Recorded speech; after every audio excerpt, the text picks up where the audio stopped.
join us in tonight's festivities. Where's the little black adapter? The administration, faculty, staff, and student body would especially like to welcome back the 2014 graduates who are returning to celebrate their 10-year reunion. I mean, if there's still a buzz, I'm not plugged in. 10 miles? 15 miles? Like, I'm not taking the audio. No.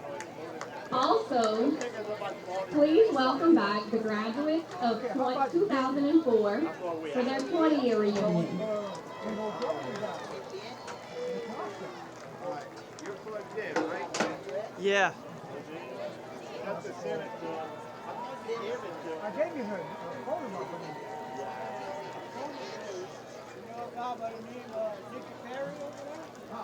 We would also like to welcome the graduates of 1994 for their 30-year reunion. No, I'm tapping this audio.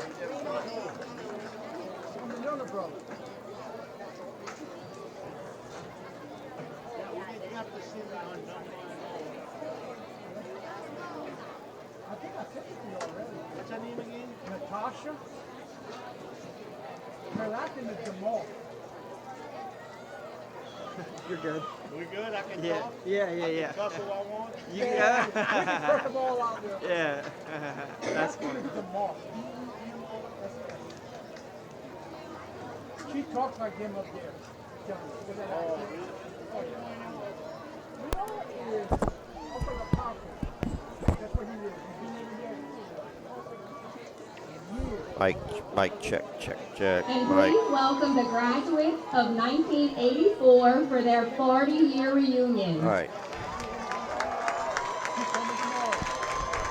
There's a, you remember Gary Patsy Costello? That was in your And you haven't returned the wall. So they're just going straight to the cemetery. She got cremated. She had cancer. Took her quick.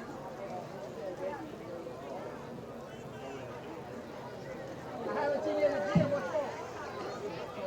What's wrong? I haven't seen you in the gym. Doing all this. It's Natasha. The top.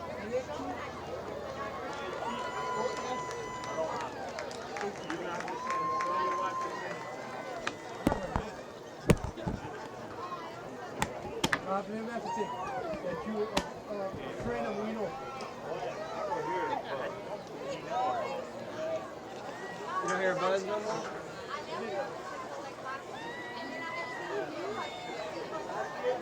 Still there, huh? Is that would that change when we plug into Casey? Will that change when Casey plugs in?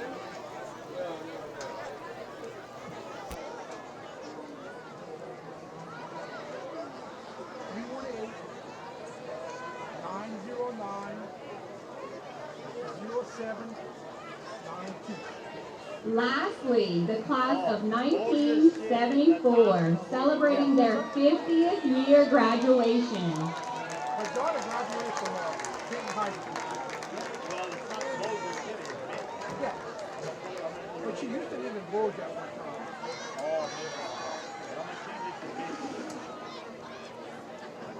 So how you liking it up there? You still got the accent? Hey, we made a commercial. Good ass commercial. We tried. The commercial? What was the commercial about? Get your feet. Come get your food down. Let's go to football game. Can't beat by rolling. Might beat our price, but you can't beat our meat. That was the same for Pro 5, remember? Can't beat Pro 5 meat. So how you feeling, girl?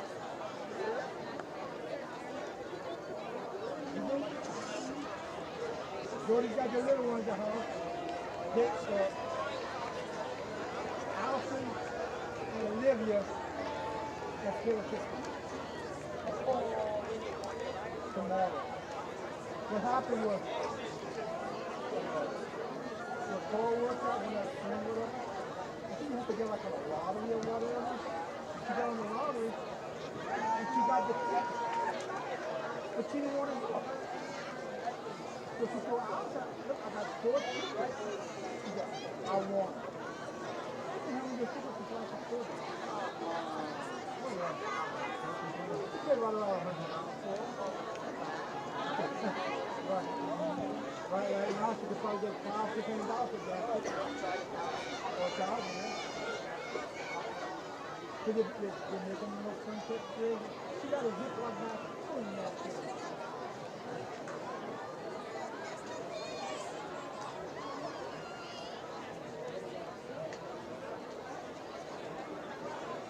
I see Mitch's.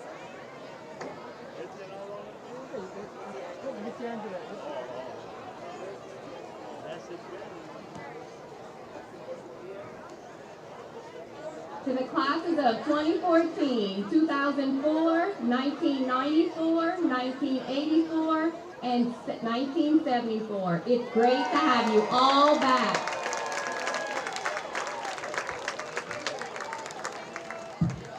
See Rhonda Bruce, I think that's Bruce, huh? Rhonda is not the virtual. Yeah, she was a teacher.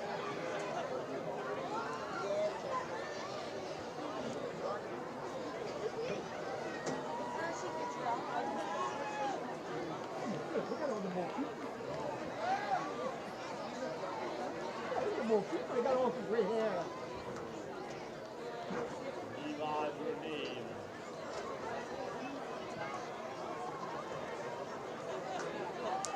So you've been catching some red fish up there? Already? I started picking you for you. Hold on, Oh, yeah, I had to come down here and get some. I figured it's about a diving looking under the water. Put them in the hook. We hammered them today again. You left your boat down here? You just So go I down got here. really, actually, I'm going to tell you for marketing that I can't forget and two boats. So I'm pulling one back with me so we can go fishing above the bridge. A big dive. Hey, you good? How's the fishing going?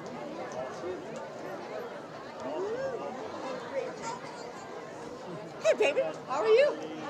Good. Good to see you.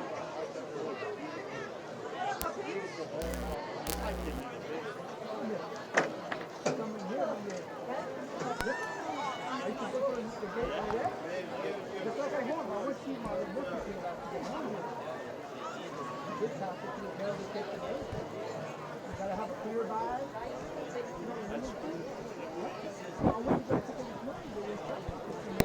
Ladies and gentlemen, please direct your attention to the visitor side of the field where our homecoming court will be presented. All of our homecoming court members are students of the senior class of 2025. One of these young ladies will be crowned Homecoming Queen 2024, and one of these gentlemen will be named our 2024 Homecoming King in minutes. Please welcome our first maid, Ms. Jaslyn Rianne Bruce. She is the daughter of Jesse and April Bruce. Her father is escorting her tonight. Jaslyn is the captain of the Royals dance team, soprano section leader for the SL Choir, and a member of the National Honor Society. She enjoys dancing with her Royals, binge watching shows, and spending time with her family and boyfriend Kobe Boudreaux. Her plan is to continue her education at Nicholls State, majoring in biochemistry, compete med school, and become an anesthesiologist.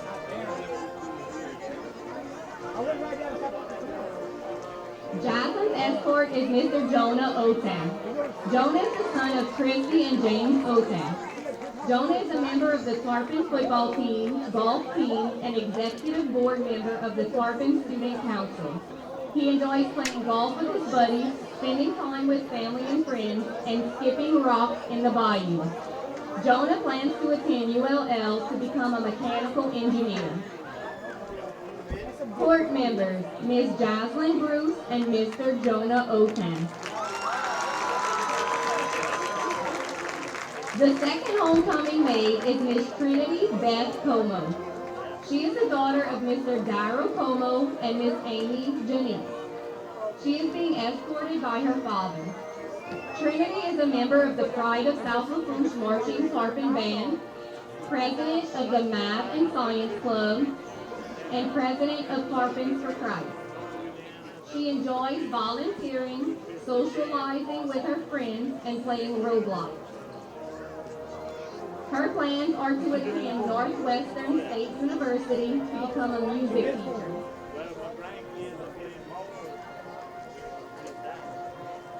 Trinity's escort is Mr. Colby Craig Boudreaux. Colby is the son of Kayla and Craig Boudreaux. Colby is a member of the Tarpon Cross Country and Track and Field teams, as well as a member of the National Honor Society. He enjoys long runs, playing video games, and hanging out with his family and girlfriend Jasmine Bruce. His plans include attending NSU, majoring in pre-med, and continuing to LSU for a degree in psychiatry. Court members, Miss Trinity Como and Mr. Colby Boudreaux.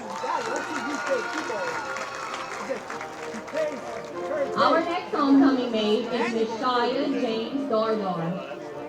Shia is the daughter of Uriah and Roxana Dardar. Shia's father is her escort tonight. Shia is the head drum major for the Pride of South Lafourche Marching Tarpon Band, vice president of the class of 2025, and the Math and Science Club.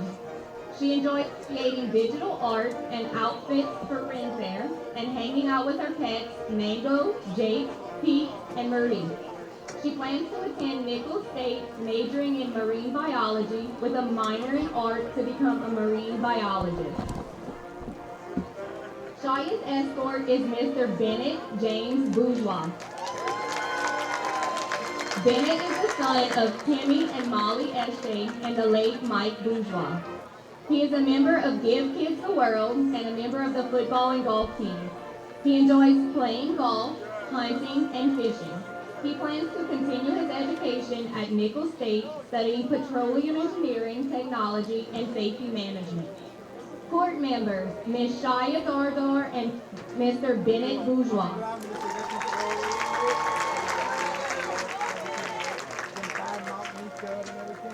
Our next homecoming maid, Miss Jimena Galicia. Jimena is the daughter of Ivan and Ureli Galicia, and her father is escorting her tonight. Jimena is an officer in the National Honor Society, captain of the Lady Tarpon soccer team, and volunteer soccer coach. Jimena enjoys drinking coffee, shopping, and tackling her friends to beat them at spoons. Her future plans include continuing her education at LSU. Jimena's escort is Mr. Carter Bro. Carter is the son of Corey and Celeste Bro. He is a member of the Tarpon basketball team, Give Kids the World, and a member of the National Honor Society. He enjoys playing tennis, listening to music, and spending time with loved ones. After Carter graduates, he plans to attend LSU to earn a degree in finance and sports management. Court members, Ms. Jimena Galicia and Mr. Carter Bro. The next homecoming maid is Miss Caroline Elizabeth Griffin. She is the daughter of Kendall and Amber Griffin, and Caroline's father is escorting her tonight. Caroline is an SL cheerleader, the student council secretary, and a 2025 class officer. She enjoys hanging out with her best friends, reading, and having tea parties with Jacob Griffin. Caroline plans to attend Nicholls, majoring in nursing to become a labor and delivery nurse. Caroline's escort is Mr. Dominic Duce. Dominic is the son of Dallas and Aaron Duce. Dominic is the senior class president, student council vice president, and FFA treasurer. He enjoys golfing, working out, and hanging out with friends and family. Dominic's plans include attending Louisiana State University to become a lawyer. Court members, Miss Caroline Griffin and Mr. Dominic Duce. That's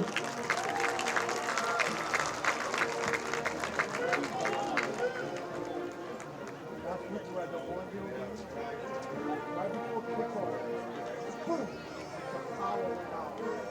No lights. All part of like diamond, charity. Homecoming maid, Miss Ayla Sophia Grace Gidry. Go down to like 4 minutes. She is the daughter of Stephen Melisson, Atif Sabato, and the late Clint Gidry. Her stepfather is escorting her tonight. Ayla is the co-captain of the SL cheerleaders, 4-year class officer, and a member of service leadership. She loves napping with her dog Frankie, attending SL sporting events, and taking pictures for the SL yearbook. Ayla's plans include furthering her education at Nicholls State to become a special education teacher. Ayla's escort is Mr. Alex Freelander. Alex is the son of Scott and Aaron Freelander. He is a captain of the SL swim team, student council president, and member of the Tarpon varsity basketball team. Alex enjoys golfing, hanging out with his girlfriend Ella, and perfecting his Maggie Punch accent. His plans after graduation are to attend LSU, majoring in political science to become a lawyer. Wait, 2 weeks ago, my neighbor. Court members, Miss Ayla Gidry and Mr. Alex Freelander. Our next homecoming maid is Miss Caroline Lagarde.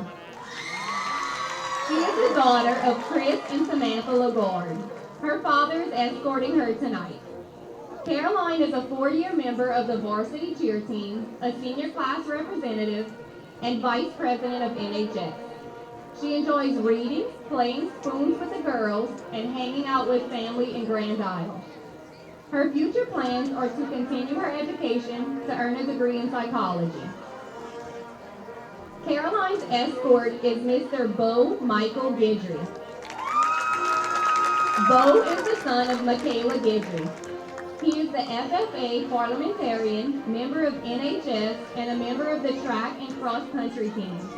He enjoys running, fishing, and playing golf. He plans to attend Louisiana State University and own a landscaping company and a golf course. Court members, Miss Caroline Lagarde and Mr. Bo Gidry. Homecoming maid, Miss Ella Claire Myers.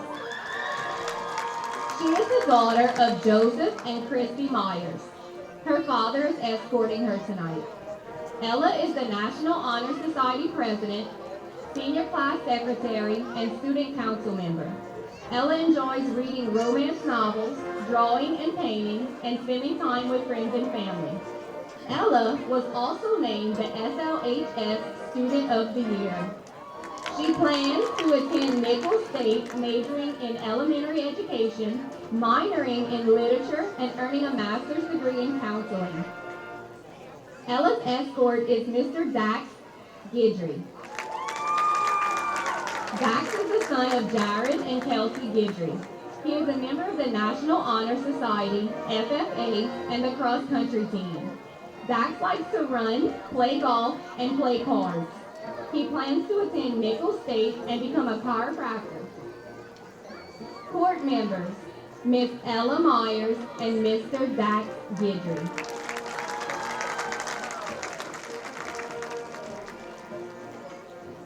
The next homecoming maid is Miss Haley Marie Ogeron. She is the daughter of Sandy and David Ogeron, and her father is her escort tonight.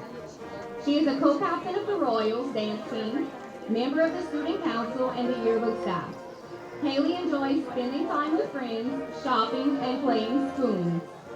She plans to attend Nicholls State to become a speech therapist. Haley's escort is Mr. Rustin Gidry. Rustin is the son of Ryan and Amanda Gidry. Rustin is a member of the Tarpon swim and basketball teams, and a member of Give Kids the World. He enjoys fishing, hunting, and playing pickleball. His future plans include continuing his education at Southeastern.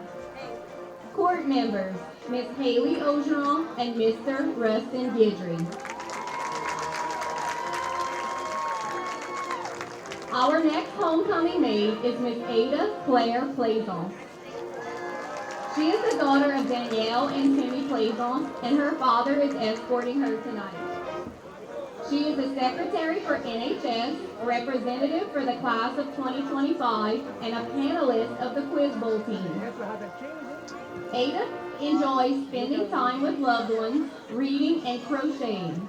Her plans include attending Nicholls State University, majoring in nursing to specialize in pediatrics. Ada's escort is Mr. Jude LeBeau. He is the son of Celeste and David LeBeau. Jude is a member of the golf team, National Honor Society, and is a drum captain for the Pride of South Lafourche Marching Tarpon Band. He enjoys playing golf, watching LSU football with his family, and playing cards with friends. Jude is committed to playing golf at Loyola University while majoring in biochemistry to become a researcher and developer of vaccines and pharmaceuticals. Court members, Miss Ada Plaisance and Mr. Jude LeBeau. Our next homecoming maid is Miss Estrella Rivera. She is the daughter of Jose Luis Rivera y Maria Galicia. Her padre is escorting her tonight. She is the captain of the Lady Tarpons basketball team and girls track and field, and a member of the yearbook staff. She enjoys hanging out with friends, playing spoons with the girls, and traveling. Her future plans include continuing her education at Nicholls State or Southeastern. Estrella's escort is Mr. Jacob Pierce. He is the son of Kyle and Amy Pierce. Jacob is a member of the football and baseball teams and a member of FFA. He enjoys playing baseball and golf and taking care of his worm farm. Jacob plans to play baseball at Delgado and become an HVAC technician. Court members, Miss Estrella Rivera and Mr. Jacob Pierce. Our next homecoming maid, Miss Ella Grace Walker. She is the daughter of Nick and Erin Walker, and Ella's father is escorting her tonight. She is a 4-year member of the varsity cheer team and a member of the National Honor Society and the Tarpon Student Council. She enjoys cheering with her sister Meg, going to Fouchon with her friends, and spending time with her boyfriend Alex. Her plans are to attend Nicholls State, majoring in business management to become an esthetician. Ella's escort is Mr. Cameron Blake Sanamo. Cameron is the son of Cody and Samantha Sanamo. He is a member of the Pride of South Lafourche Marching Tarpon Band, NHS, and is a captain of the Quiz Bowl team. He enjoys fishing, reading, and playing video games. He plans to attend Harvard or LSU studying law or engineering. Court members, Miss Ella Walker and Mr. Cameron Sanamo. Our young escorts for tonight are Miss Quinn Boudreau, Miss Elliot Haney, Mr. Emmanuel Haney, and Mr. Liam Sharpentine. Miss Quinn is the 5-year-old daughter of Craig and Kayla Boudreau. She attends Golden Meadow Lower. Quinn loves to dance, play dress up, and play outside. Quinn wants to be a teacher just like her mom. Miss Ellie is the 7-year-old daughter of Robin and Mindy Haney. She attends Lockport Lower Elementary. Ellie is a busy bee, enjoys gymnastics, dancing, and creating art. Ellie wants to become an artist when she grows up. Mr. Manny is the 5-year-old son of Robin and Mindy Haney. He attends Lockport Lower Elementary. Manny is also a busy bee, loves to kickbox, build Legos, play video games, and travel with his family. Manny wants to be a Lego engineer when he grows up. Mr. Liam is the 6-year-old son of Micah and Erica Sharpente. He attends Cutoff Elementary. Liam plays baseball, soccer, and bitty basketball. He likes playing his Nintendo Switch and Game Boy, watching YouTube, and playing with his little sister and baby brother. Liam wants to be a pizza chef when he grows up. Our junior court, Miss Quinn Boudreau, Miss Elliot Haney, Mr. Emmanuel Haney, and Mr. Liam Sharpente.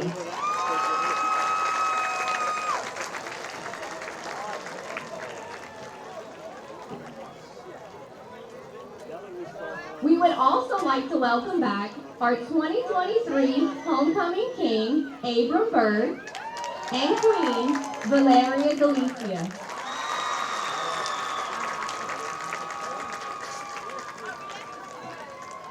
She is the daughter of Oscar Galicia and Jacqueline Cordero.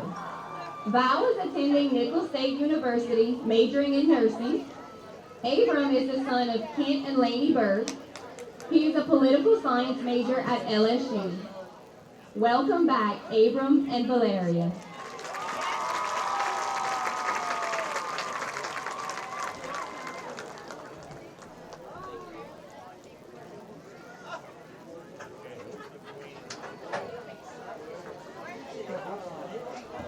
Ladies and gentlemen, one of these 12 young ladies is about to be crowned the 2024 Homecoming Queen. Miss Jocelyn Bruce, Miss Trinity Como, Miss Shaya Dardar, Miss Jimena Galicia, Miss Caroline Griffin, Miss Ayla Guidry, Miss Caroline Lagarde, Miss Ella Myers, Miss Haley Ogeron, Miss Ada Plaisant, Miss Estrella Rivera, Miss Ella Walker.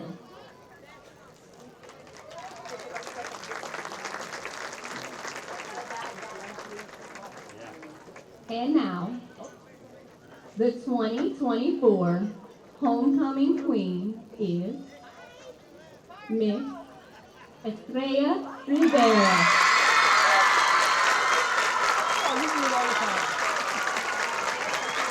Crowning Miss Estrella Rivera is Miss Allison Chasson, principal of South Lafourche High School. Estrella is the daughter of Jose Luis Rivera y Maria Galicia. Congratulations, Estrella.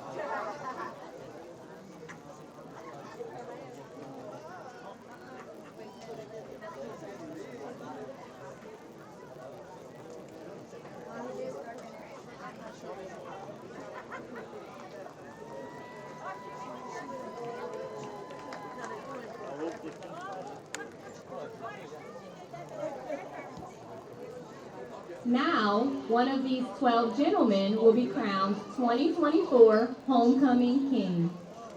Mr. Jonah Otan, Mr. Kobe Boudreau, Mr. Bennett Bourgeois, Mr. Carter Bro, Mr. Dominic Duce, Mr. Alex Freelander, Mr. Bo Guidry, Mr. Dax Guidry, Mr. Rustin Guidry, Mr. Jude LaBeouf, Mr. Jacob Pierce, Mr. Cameron Sanamo.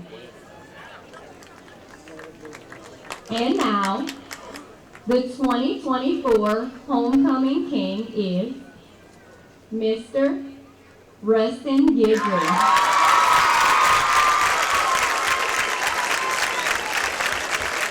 Crowning Mr. Rustin Guidry is Miss Allison Chasson, principal of South Lafourche High School.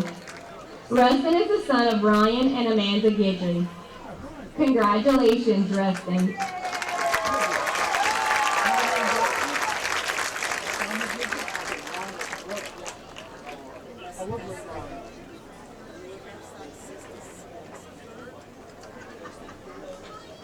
That concludes homecoming. We're back in 10 minutes with the pregame show.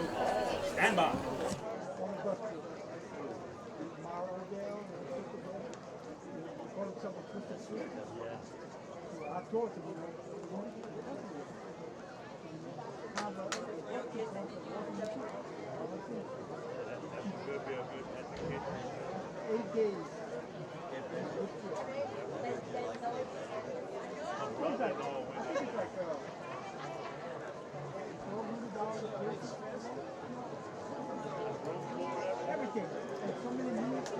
Whenever you're ready, take it away. All right, here I am with Coach B.J. Young in the fog. Coach, I never thought I'd see a blue fog, but here we are, a homecoming night. Is the team ready? Yeah, man, it's a little more special tonight. You know, the message is playing for all the guys and the people that walk the halls that make this place special.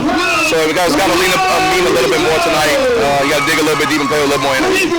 Talking to Coach Danos, they have a few issues that they squared away. He's got a small squad as far as numbers, but believe you me, they're playing as a team, and their spirit is up, so you can't play them all loose. No, man, they still have good players that can make plays. Got a good receiving core. They got a veteran quarterback who makes plays. So you got to come out. You can't take it lightly. It's just another Friday night. We got to play our brand of football and let everything fall into place.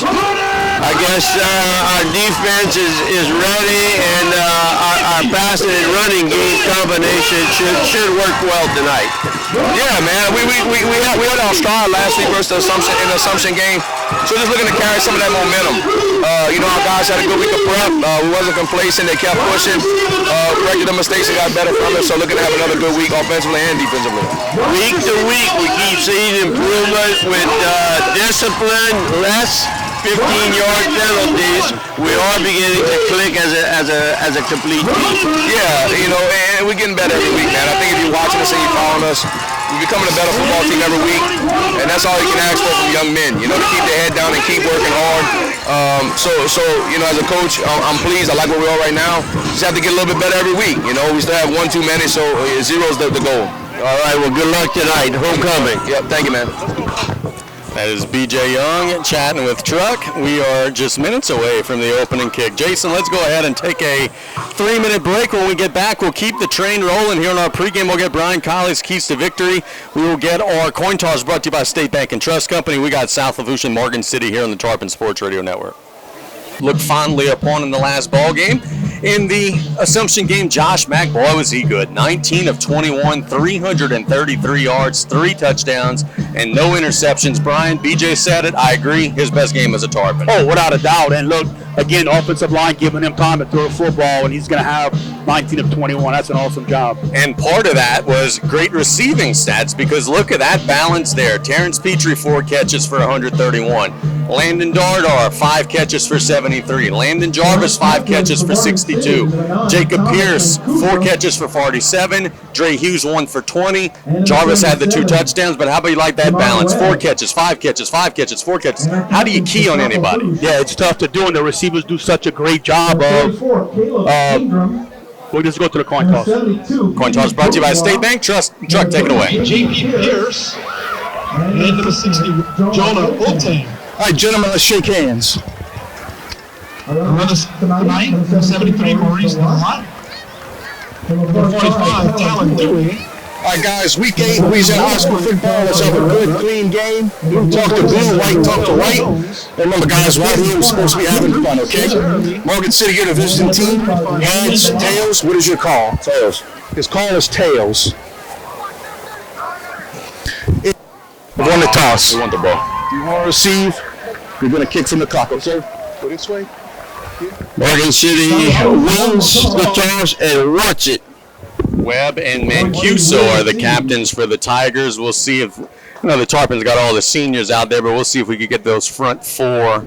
That's Otan, 61. Is it Pierce, number 3? Otan, Pierce, Bourgeois, and 34, which is Caleb Ingram. So let's pause for the pregame invocation and national anthem. Also known as Coach Banks.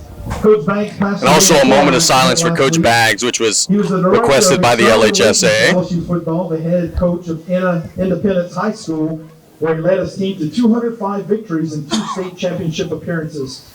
In 2001, he was Louisiana High School Sports Hall of Fame inductee. After a moment of silence, Ms. Amron Dordor, a member of Lafourche High School Tarpons for Christ, will lead us in prayer over both teams, our students, fans, and communities tonight.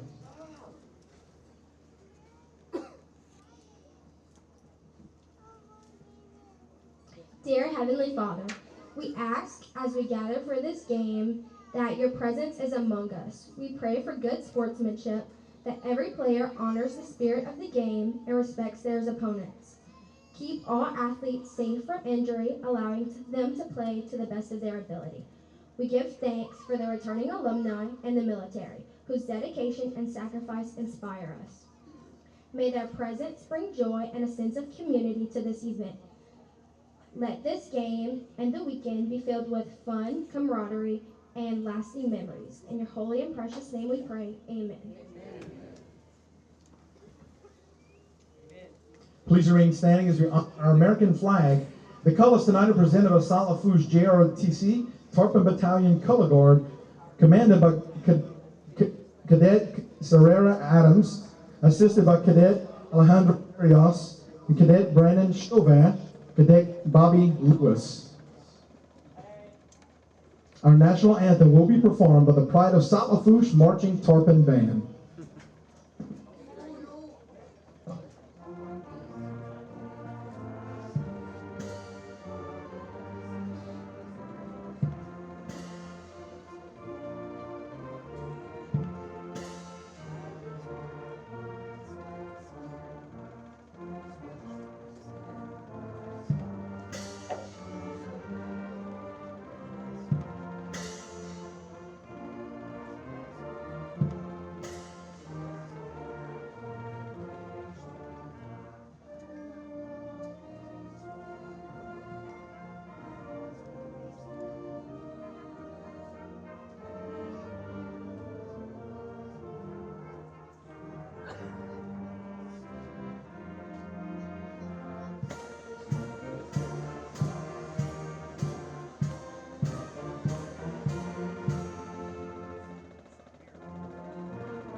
Toss and one's the ball. The radio station is a YouTube channel. Brian, I mean, this pregame has flown by. What are some of the keys to victory for Lafourche tonight? I think just play Lafourche football, build on what you did last week, control both lines of scrimmage, and again, they got athletes, just tackle their athletes in space. Offense, just continue what you're doing and run the football. No turnovers against a team you favor to go in, to beat. You cannot have turnovers and keep them in the game. Wise words. We'll see if the Tarpons could play some good ball here tonight. Defend their home field. I see Darrell Jones. He's back in action tonight. That's certainly good to see. He's a big part of what South Lafourche does.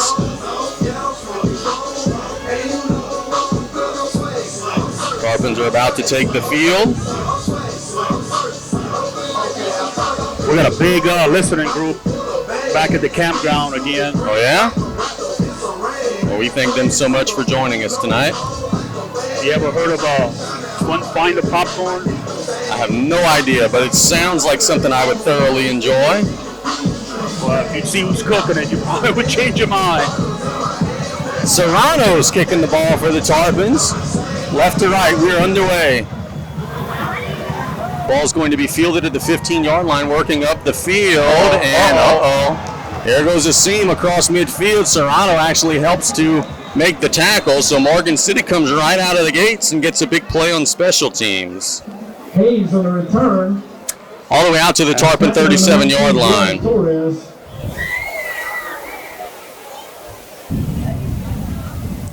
So the Tigers going to have great field position to start this game. That's where Mancuso will lead the boys out.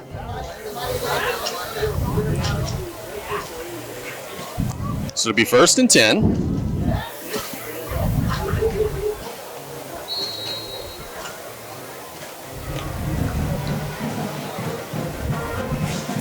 Morgan City will have the ball in the right hash. Mancuso on the center. They are in a very interesting shotgun set, like a half pistol. Mancuso will try to bounce it outside, and it's just a busted play. He gets clobbered for a loss.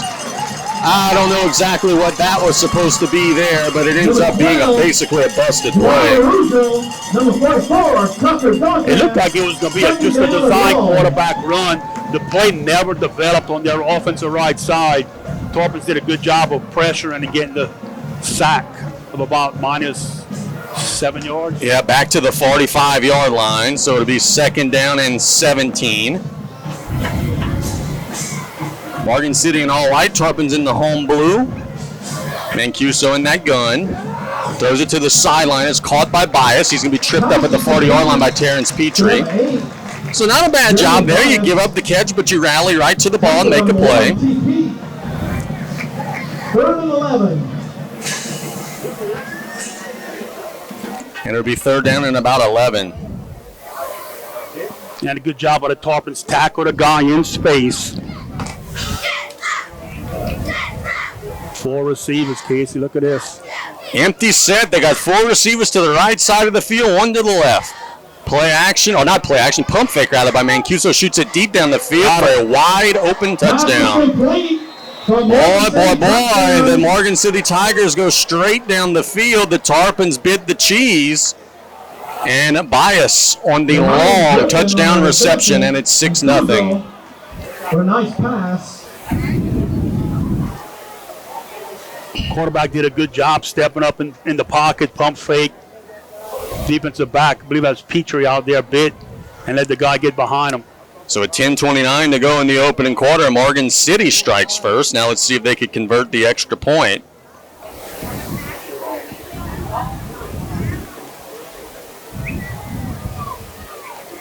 Snap is there. The kick is up. There's a flag on the play.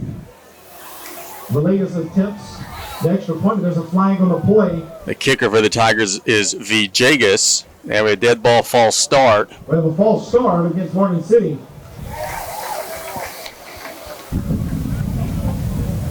So that'll walk them back 5. Give credit to the Tigers coming on the road, homecoming night. They were not flustered. They go down the field, set up by the early field goal, or not the early kick return rather. And now they're going to be attempting an extra point, try to go up 7-0. You got them, give them credit. After that first play were minus yards, they came right back 2 plays later and hit the big touchdown. There's the snap. The kick from Villegas is low, and I think he snuck it through. Yes, he did, and that's good. 7-0. We'll keep it right here because we just got rolling, but boy, that's a little bit of a shocker to the home crowd. Morgan City right down the field for 7, and now we have to see how the Tarpons answer. Yeah, the Tigers go only 3 plays, covered 38 yards. And normally we would say, well, you know, can't give them such great field position, and that no doubt was a factor, but that touchdown would have been a touchdown from anywhere. They had a step on the defense. Yeah. Once he caught it, he would have housed it no matter where he was. So the Tigers go 38 yards, and they hit a 39-yard touchdown pass. Isn't that something? Makes sense?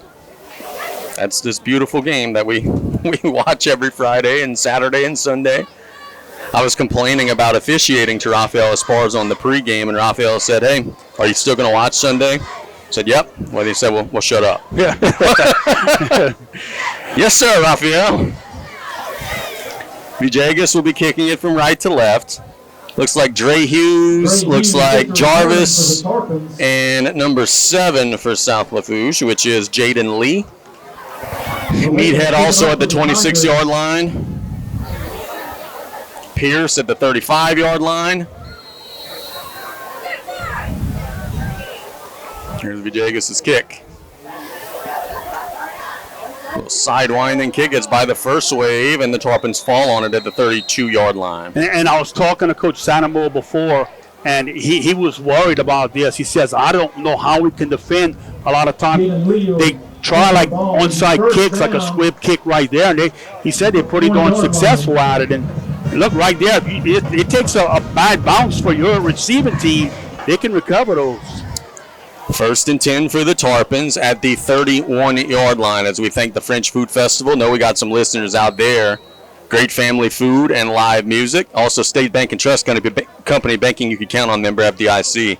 Empty set for Mack.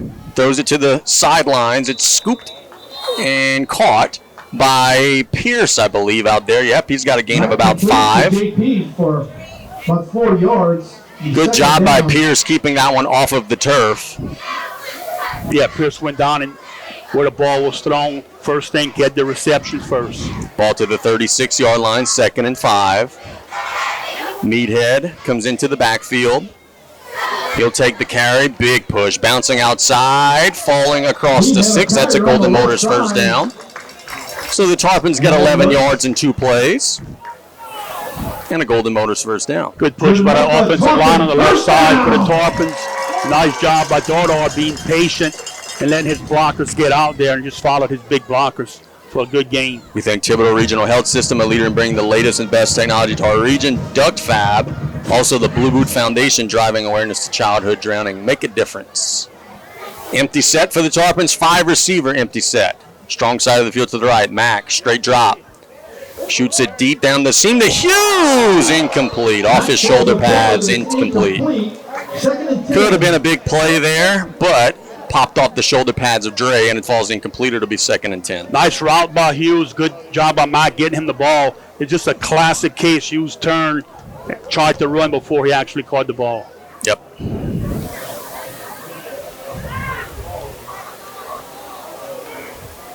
So 2nd and 10. Tarpons are on the line of scrimmage. They'll hand it to Dardar, and he is swallowed up. Nothing. Loses yards on the play. In the backfield of the Tigers. That is that number 9. Mancuso, the quarterback.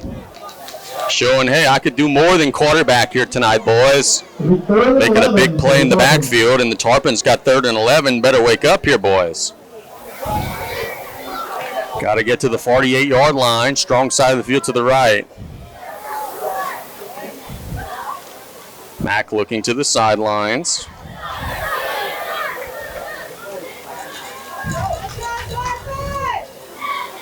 Awaiting the snap. He's got it. Straight drop. Shoots it as far as he can down the field, and that's overthrown everyone. And the Tarpons are going to probably have to punt this football. 4th down. It was intended for Pierce down there, and it fell incomplete. Yeah, I think that now the Tarpons, I think, do have a fake in. I'm not sure if this is the with 4th down and 11 to go. He might just want to punt this ball away. I say probably not the right time to break it out, eh?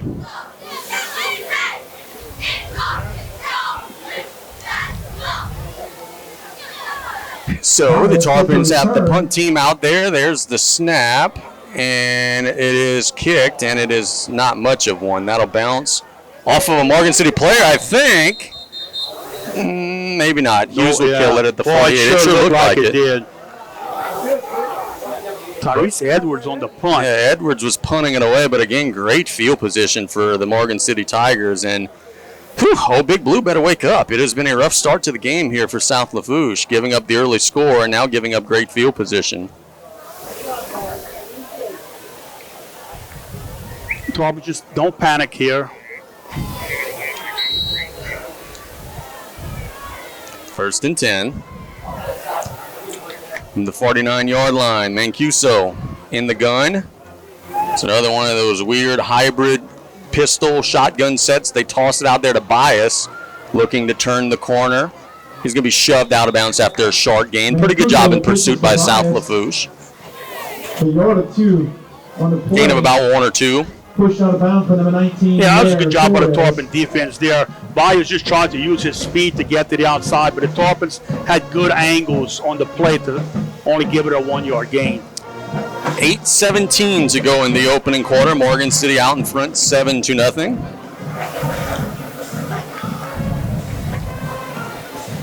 See the Tarpons maybe come with some heat here. 2nd and long might be a pass situation. Mancuso in that gun. It's good draw, and my goodness, the Tarpons swallow the draw whole. The ball carrier was number 1, Devin Campbell, and it just felt like half of the student body at South Lafourche tackled him for a loss. Ferrero was there first, back on the other side of midfield, so to be 3rd and 14. Brian, that might be the spark that Big Blue was waiting on there. That was a nice play. Yes, if Mancuso could have it all over to do again, I'm sure he would pull that ball because they were in the backfield as soon as he handed the ball off. They've got to get to the 39-yard line. He is in an empty shotgun set, 5 receivers. They were not set, but there's no flag. Mancuso throws it deep down the field, overshot everyone. I don't know how there wasn't a flag there. There was a wide receiver that blatantly was not set at the start of the play, but it all goes for naught, and it's incomplete. The official on this side was trying to get him to move up because he wasn't on the line of scrimmage. And he was moving as the ball was snapped. He was moving. And if number 8, is it Bias. If he runs that route hard, that's another 6 for the Tigers. Vijagas will be punting the ball away as the Tarpons get the stop. Terrence Petrie standing at the 28-yard line. There's the snap. It's a worm burner, and he gets it away. High, wobbly kick. Terrence will call for a fair catch and make it at the 30, or about the 28-yard line. So the Tarpons get a stop. Now let's see if they could go at him on offense. Good job by Terrence. That was a high punt, making that fair catch. They're going to have good field position for their second drive of the game. Everybody about a community event tonight. We're having a bonfire. Ready for me to do my Romo? Concessions will be provided. It's about to be like a knife through butter drive for the Tarpon offense. I think it's wake up time. I think the alarm just sounded. Yeah, I want to see if Coach BJ is going to go ahead and press the issue right here and more passing. Hughes in the backfield with Mack. They handed to Dre. Nice cut. Across the 35, across the 40. Dre tripped up at the 42. We both said it at the same time there. Great cut from Hughes. And it is a Golden Motors first down and a gain of about 14. Yeah, that was a great cut by Hughes in the backfield. So 1st and 10.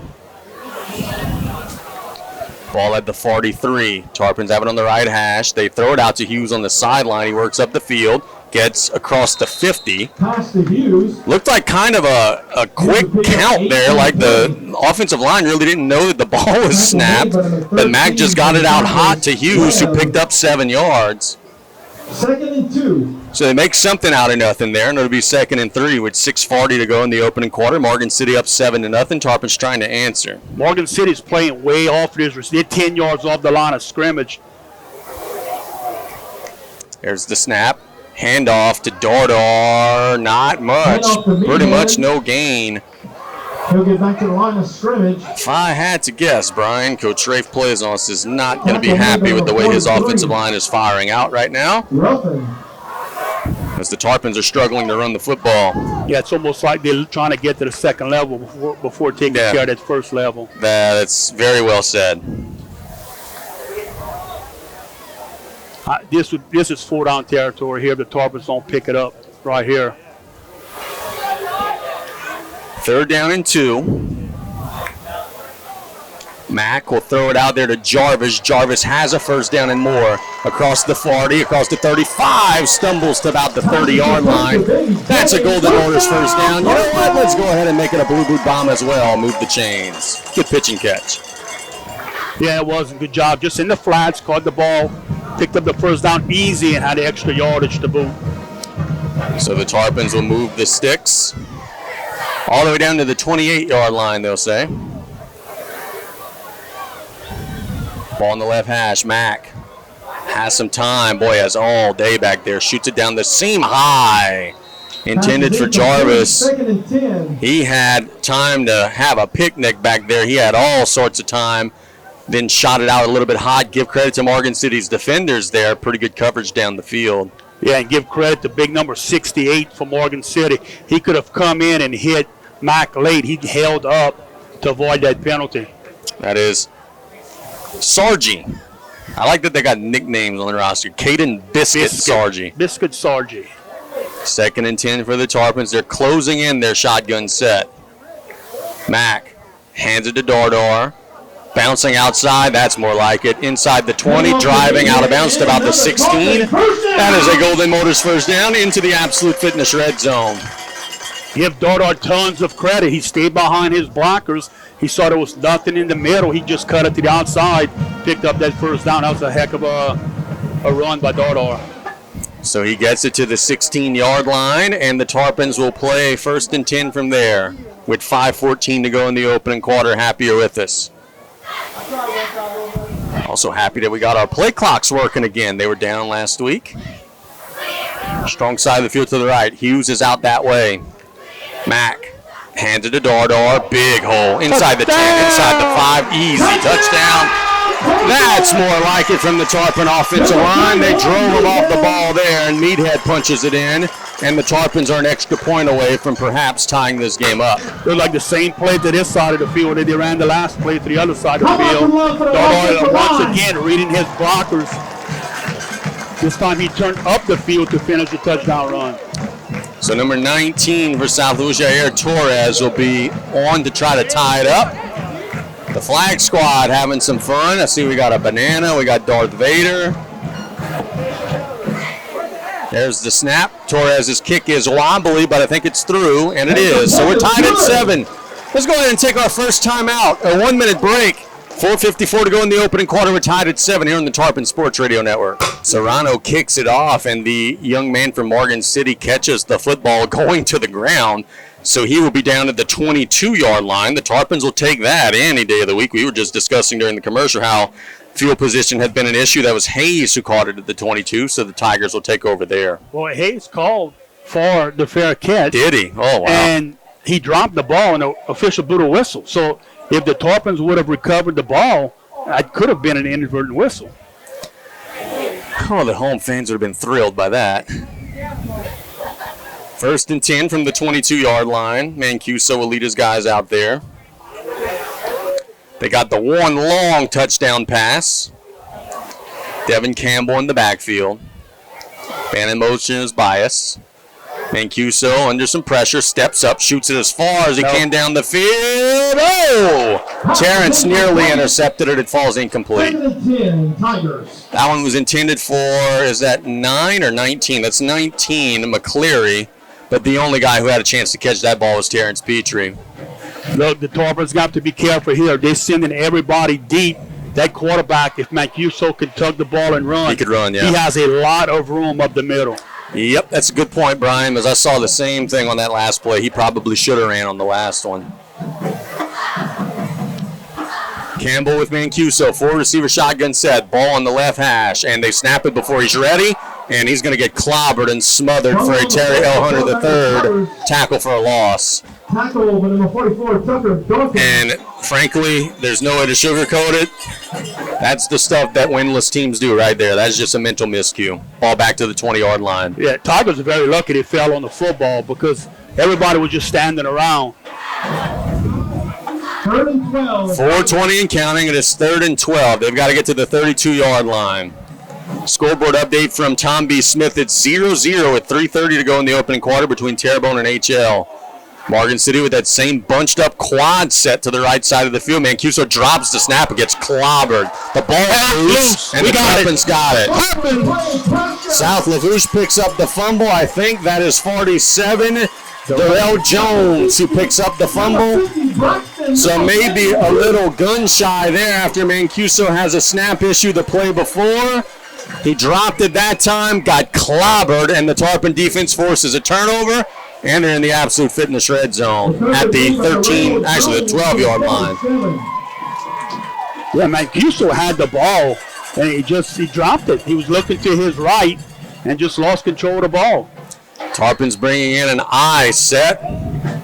Dardar and Jarvis. Dardar the first guy, Jarvis the second. Jarvis scored a touchdown from this set last week. Play action. They shoot out there to Pierce. Oh, there it is. The hook and ladder. Bo Georges, a big boy touchdown.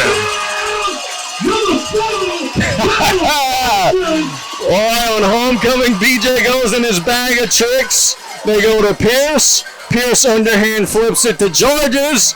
And Bo Georges dunks the goalpost. There's a 15-yard penalty. And it's 13-7.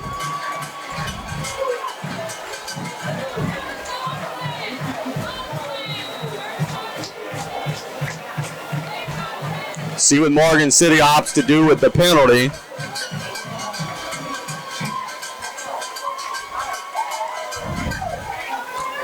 Unsportsmanlike conduct on South Lafourche. I think they're going to take it on the try.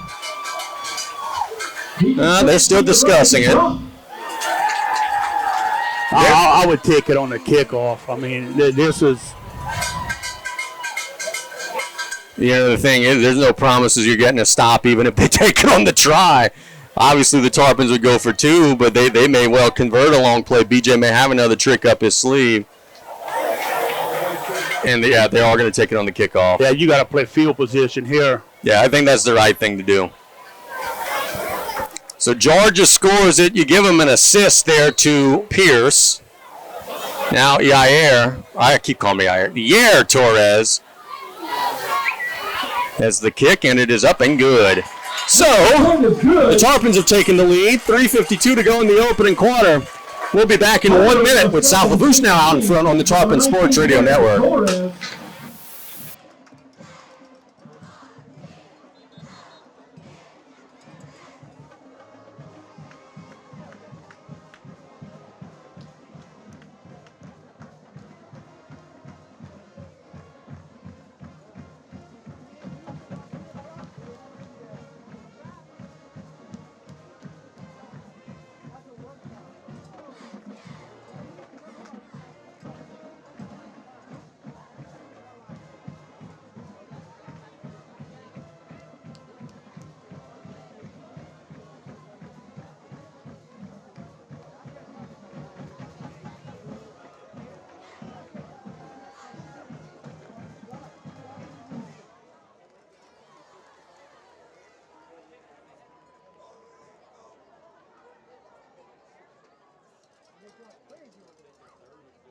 Torres kicking off.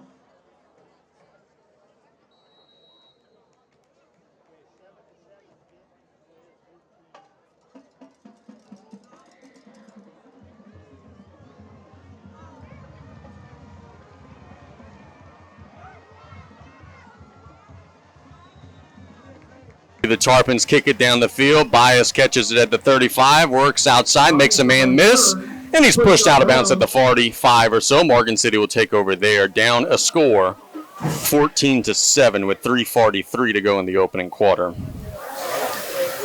So we saw a little Andy Reid there on the last drive from South Lafourche with the little hook and ladder. Scoreboard update thanks to Coach Rod. CCA 6, Jenner at 6. Got a feeling that's going to be one of them where we're going to be following that one, and it's going to be close all night. Mancuso at the line of scrimmage for the Tigers. Waiting on the snap. That has been an issue for them tonight, and again it's an issue. They fumble it, and it is fallen on by the wide receiver, number 10. Shout out the name of that young man because he probably saved the possession for them there. That's Hayes. Hayes was coming in motion. The center snapped it. I don't know if it was supposed to be a direct snap to him or sweep to him, but the timing was off, and it hit Hayes as he was coming through. He did fall on the ball. Morgan City cannot put it together. They have an impressive 3-play drive to start the game. Since then, yep, they're struggling. They have been beating themselves, no doubt. Mancuso under a little pressure. Gets to the outside, shoots it as far as he can down the field. No one there. It was intended for McCleary. It'll be 3rd and 14. And it'll be 3rd and 14. 81% pass.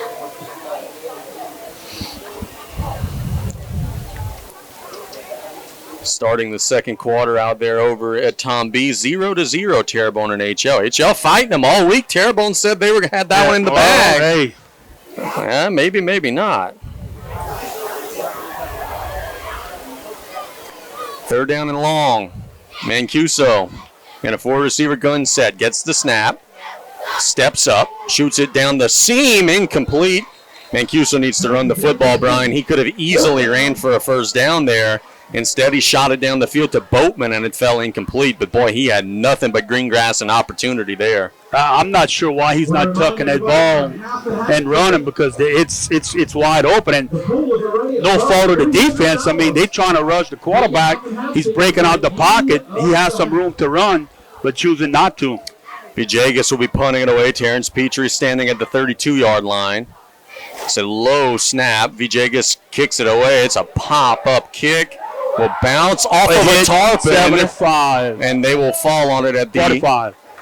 49. So if for nothing else, look, you don't want the ball to hit one of your guys, but at least he had the presence of mind enough to know that it hit him, and he jumped right on it. And look, Talon Dewey couldn't do it. It's not hit. He just ran down the field. It was a short punt. He didn't know the ball was going to be punted that short, but he did the right thing. He knew it hit him, like you said, and he just got on top of it. So 1st and 10 for Big Blue. Trying to tack on. It was a slow start, but it has been all South Lafourche since the first drive or so. Is that Jarvis in the backfield? Nope, that's Meathead. Hughes and Petrie to the right. It is Jarvis and Pierce to the left. In a 4-receiver set, the wide outside guys are almost out of bounds in that extremely wide shotgun set that the Tarpons like. Now Jarvis is in motion. Inside handoff to Dardar, and he has nothing but green grass. 40, 35, 30, 25, 20. Lowering the shoulder, bringing the boom down to the 14-yard line. It's a big gainer for the South Lafourche team. Meathead breaks a long one, and it's a Golden Motors first down. As the same play, Casey, where he's running and there's nobody on the outside. Jacob Pierce, nice job blocking downfield for the Tarpons. So 1st and 10 from the Absolute Fitness red zone. Ball at the 14-yard line.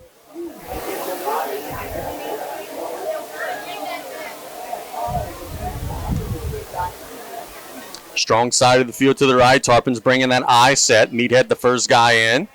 Jarvis the second. Straight handoff to Jarvis inside the 10, inside the 5, tripped up at about the 4. Ain't nothing wrong at about a 9.5-yard gain on first down. In fact, they'll say it's a 10-yard gain and move the chains. And it's good enough for Tarpon. First down! First and goal for the Tarpons. 1:47 to go in the opening quarter. Tarpons on the move in the Absolute Fitness red zone, trying to punch in their 3rd score. Who's in the backfield? That's Meathead with Mac. Man in motion is Petrie. Little pop pass to Terrence. Looking to turn the corner, and he's in. Touchdown. The only thing that we got to figure out there is Coach Shanamo going to say that was a handoff or a pop pass? That's the only thing we got to decide there. Terrence puts it into the end zone. It's 20-7. He handed it in the front, huh? Yeah, it'd be a pass. So the Tarpons with 20 unanswered. Lee and Yair are out there. See if Torres could pop it on through. Coach Rod tells us Slidell and Salmon are tied 7 apiece. There's the snap. Yair's kick is up and right down Broadway. So the Tarpons have scored 21 in a row. Let's keep it here because we're almost at the end of the first quarter at 1:26 to go. Brian, the Tarpons took a right cross early in the game, but they have responded with a flurry. Well, look, the Tarpon coaching staff knew that, look, Morgan City has some athletes. They can score. They can score. Just you had a rebound on offense. Tarpon's doing a good job of that drive where they had to punt. They came back since then. Got great field position on the turnover. The trick play scored, and this drive right here just took it to them. And Coach Young does a great job of mixing up the run and the pass. So right now they have the Tigers way off balance on defense. And Brian, I'm looking around. It is packed in here, brother. Like, not standing room, but not far. It is choked here. On the home side, the visiting side, plenty seats. Yeah, and that's what you expect. Week 8 homecoming. You're coming off a victory. It should be a big crowd. I have an awesome score to report after this Wilbert Serrano kick. It's a good boot into it. Bias will catch it at the 19-yard line, working up the field. Tarpons are going to hit him and stack him up at about the 36. How about this one, Brian? Central Catholic of Morgan City 7, Riverside 0. There we go. Coach Case for that. Bias returns. Tackle made, but number 4. That's a big game. Yes, it is. Covenant Christian tonight's a big game.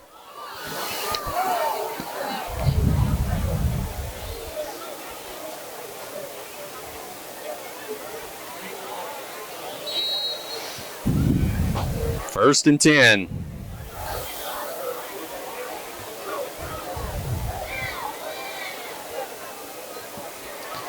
Mancuso waiting on the snap. He's got it. Shoots it to Bias. What a catch. Wow. That had interception by Petrie written all over it. Bias snagged it out of the air near midfield and picks up 12. Off his hands, I thought that was going right to Terrence, but Bias just snagged it out of the night sky. Picked up a 12 and a first down. Yeah, that was a beautiful catch, and Mancuso put some zip behind that ball. Was asked to repeat this for those who are just tuning in. Estrella Rivera, and then who's the king? Rustin Guidry. Rustin Guidry. That's our homecoming royalty. Scoreboard update, Thibodeau 21, McMain 0. Mancuso under some pressure gets leveled, and it's back there and caught by Morgan City. Yair tipped it up in the air, and Morgan City slid under it. It's only going to be a gain of about 3, but boy, Yair had his eyes on the prize there. Tough luck. It'll be 2nd and 7. Brian, there is nobody in the state of Louisiana I'm rooting harder for tonight than the Thibodeau Tigers. Those boys deserve a win. It's been a rotten set of circumstances for them really all year. 2nd and 7 for Mancuso. Low snap. Looking to throw as far as he can. Bias deep down the field. He's got it, and it's a touchdown. Touchdown, Tigers! It was one-on-one down there, and the young man made a play. It's 21-13. Number 8 for Morgan City. Bias is a big problem out there. Morgan City, when it's one-on-one, likes to just chuck it up out there, and he's made some plays. Receiver did a good job of not stopping in his route. He may have gotten away with a little push off around maybe the 20, but he got the separation.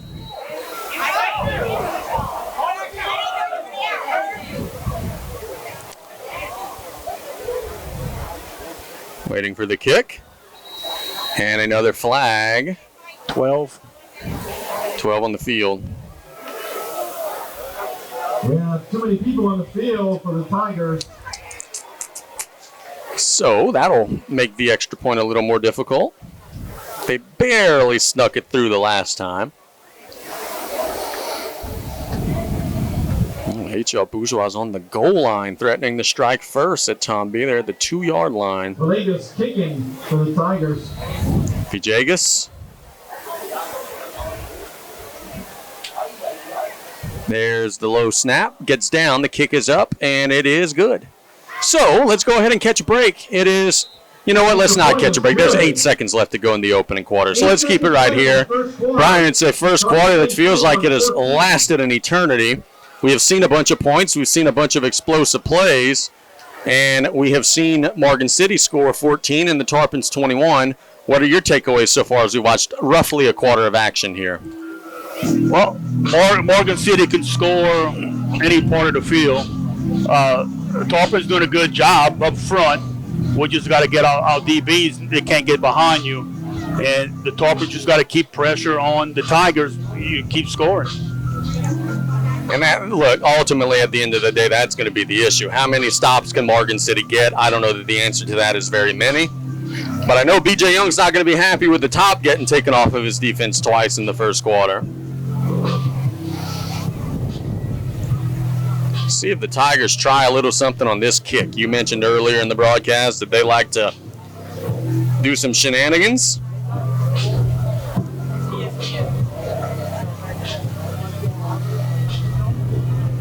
Okay, wait on the kick.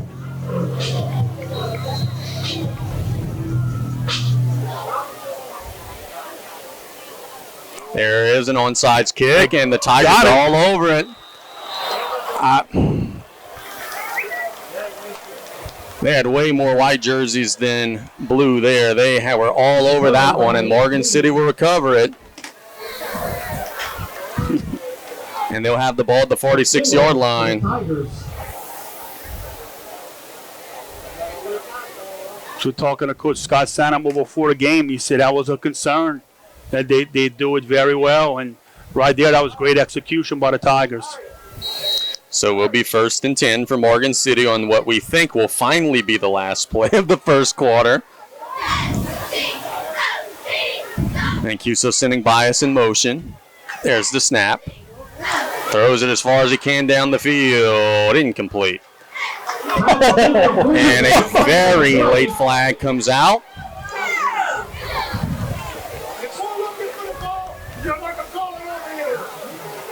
Let's see what the whistle here is. That is pass interference on Hughes, and it is a 15-yard penalty and a first down. Pass interference called against the Tarpon. I don't know if it was or it wasn't. I know it was called very, very late.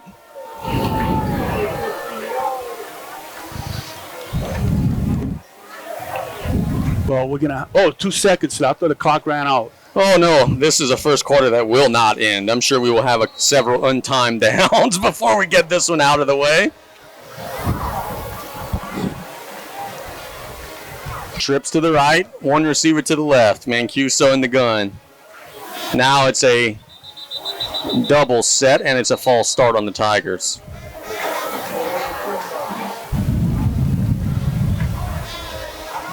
False start against the Tigers. Back him up 5.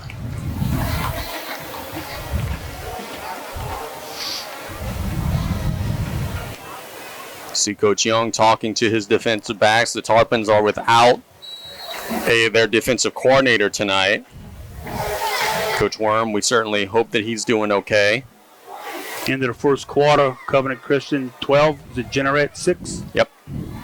First and 15 here. Last play of the first quarter. Mancuso under pressure, and he's leveled and dropped. Darrell Jones. So Darrell Jones, and Otan.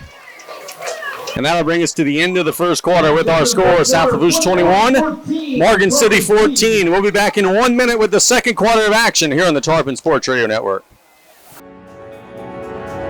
Chris's Specialty Foods has been making Cajun meat products for over 30 years. Here at Chris's, we do the prep work so you can be the hero at your house. We have expanded to 4 locations and now serve home-cooked hot plate lunches at our new Highland location. It takes a lot of technology to keep us running. We use Rev Business and have all 4 of their services. If you have multiple locations, Rev is the perfect partner for your point of sale and telephone. Rev Business is authentic Louisiana, just like Chris's.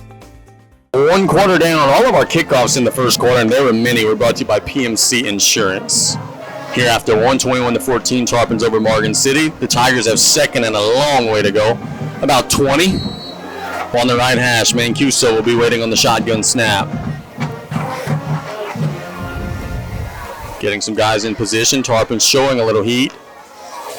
That's a flag. Yeah, they moving. They're not getting set. They off the line of scrimmage, and they realize it's an illegal formation. He moves up, but he's moving up when the ball is snapped. And that's happening, as Brian said, just about every play. It's going to be a matter of how many times the officials want to pop them for it tonight. How about this? Over at Tom B, H.L. Bourgeois draws first blood. 7-0 over Terrible, and 6:50 to go in the second quarter.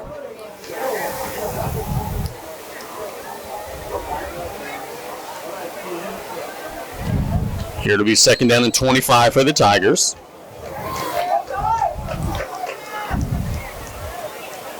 Ball at the Tarpon 47-yard line.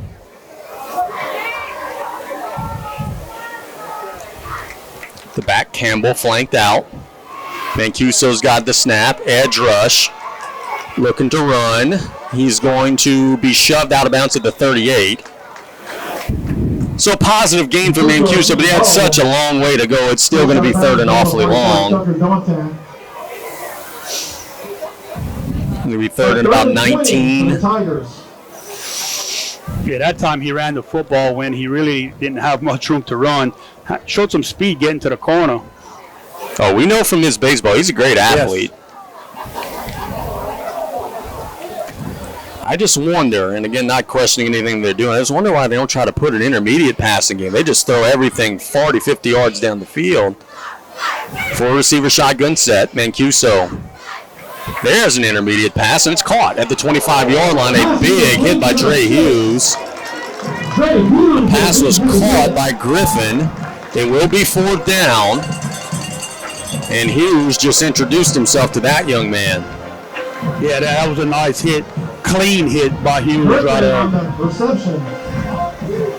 And it sets up a huge play. 4th down and 3. Morgan City will call a timeout. Timeout, Tigers. So I think that's a great timeout by Coach Danos right there. You have a team that's struggling this year, and you got a chance to keep your drive alive with a 4th and 4. Why not go ahead and call that timeout, settle everyone down, make sure you're all on the same page right here. Make sure you don't screw up the snap or have a misalignment. Yeah, I'm with you, Brian. I think that's a really good timeout. While we are in the timeout, it gives us a chance to thank some of our sponsors. Joe Septic, on call 7 days a week, 24 hours a day for all your fencing and septic needs. The Gin Gators, PMC Insurance, Scott Vickner, your injury attorney. He fights for the win. I didn't sing it this time, but I could have. South Lafourche Bank, your true hometown bank since 1967. Ontario, Dewey, Ontario. We make insurance easy since 1957. Look at this picture. Somebody's eating good. That is looking good in the neighborhood. 4th and 3 for Morgan City. Mancuso in the gun. Sending bias in motion. And we have a timeout by B.J. Young right before the snap. I think he wanted to see the formation and got a look at it, and now they will make an adjustment from there. The original play was a sweep run to bias. Do you think they come with that again? No. I wouldn't think right here. But, I mean, if he can use some speed, get to the wide side, he may want to do that. And that's Sean Shermy, one of our sponsors at Maritime Safety Solution. They out at the campground having a good time and cooking. Looks like some pretty good food. Sean, my man, after football season, you and I got to talk. Friday nights are pretty busy for me right now, but a little later in the year, we gotta maybe get you to share some of that. 4th and 3. On the right hash.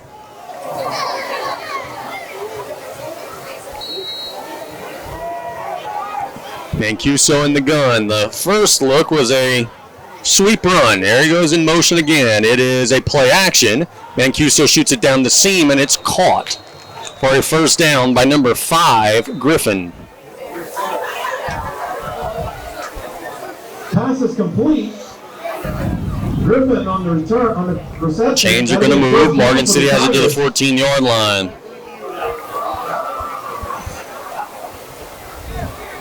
It's big here for Morgan City. Yep. If they want to stay in this game for a prolonged period, they need a touchdown here.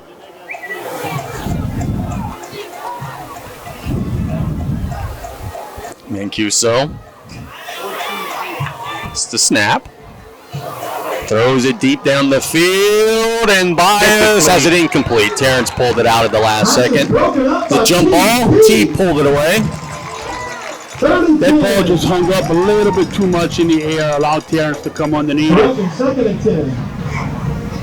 10. See here from Morgan City, if they keep trying to pass the ball, that field shrinks a little bit. The deep ball's out of the question now with the ball of the 14. This may end up helping the Tarpon defense. See, I don't even know if they've attempted really a run. Like, do they have some kind of a draw play or anything they could go to? Like, everything has been vertical deep down the field.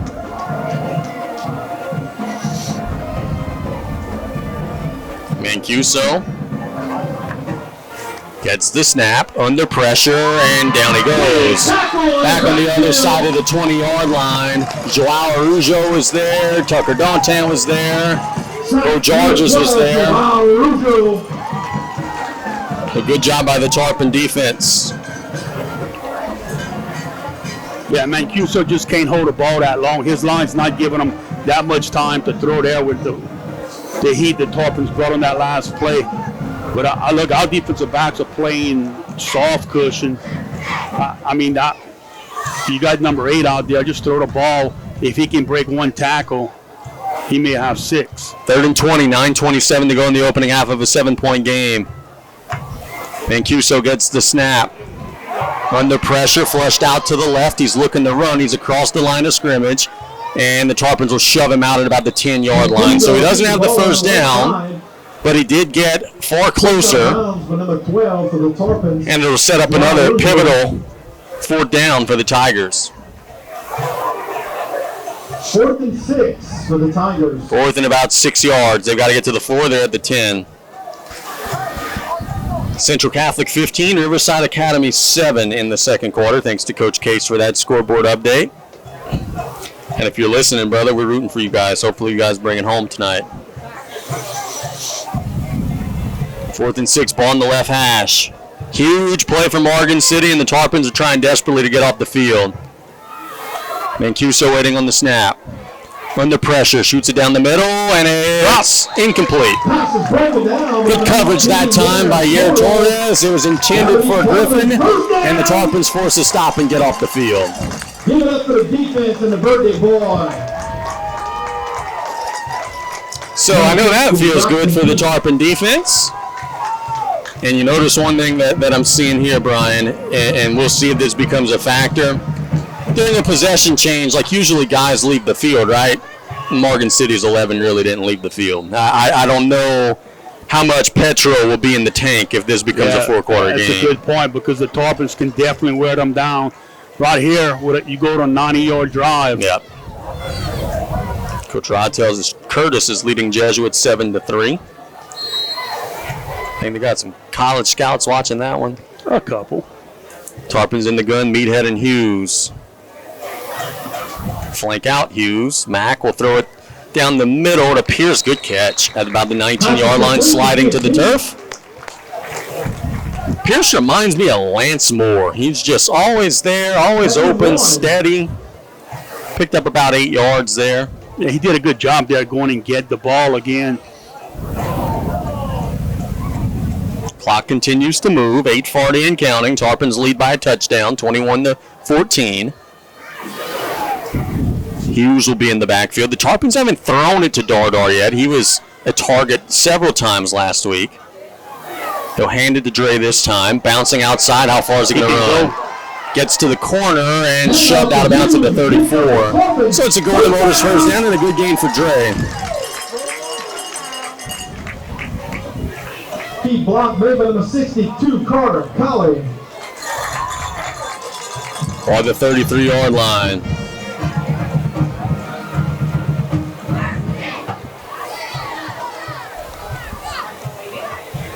Strong side of the field to the right. Petrie heading that way.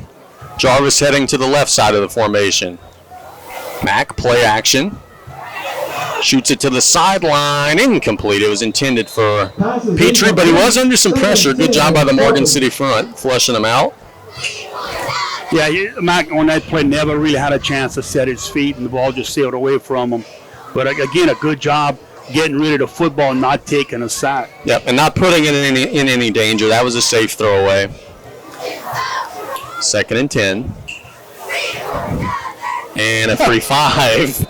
The young man from Morgan City, Rivera, number 16, God bless him. He was coming on a linebacker blitz, and he was going whether the ball was snapped or not, by golly. And he comes way across the neutral zone. Fortunate for the Tarpons, he didn't time that right on the snap because it would have been bad news for Big Blue.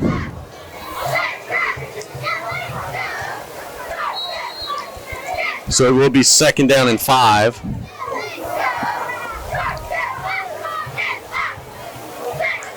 Mack hands it to Dardar off right tackle, big hole, lowers his shoulder, got a first down across the 45 to the 47. So that's a Golden Motors first down. Tarpons got numbers right off tackle. Meathead has already had a big night tonight. You figure that's going to continue.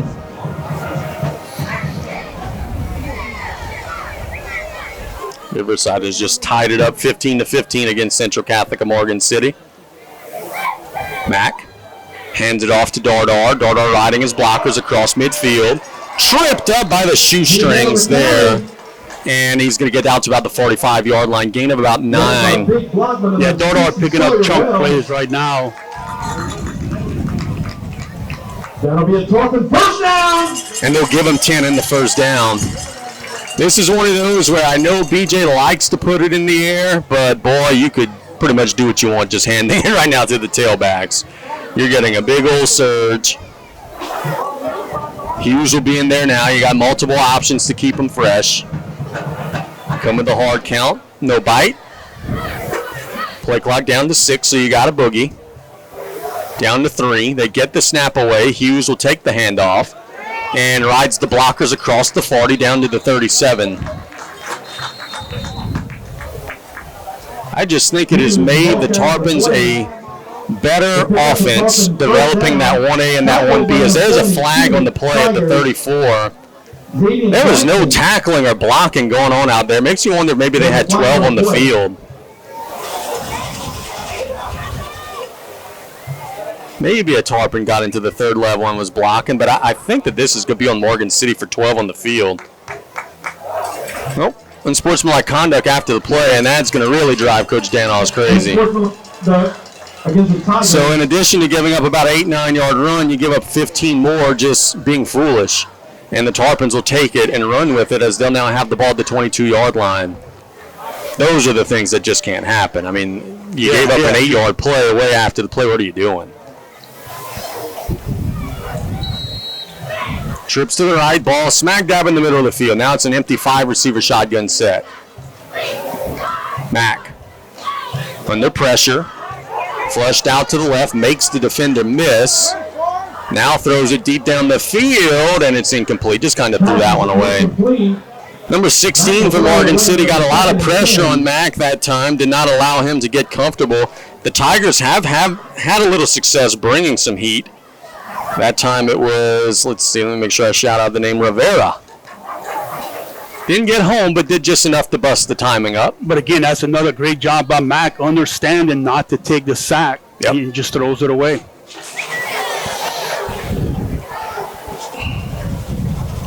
Second down and 10. Petrie in motion.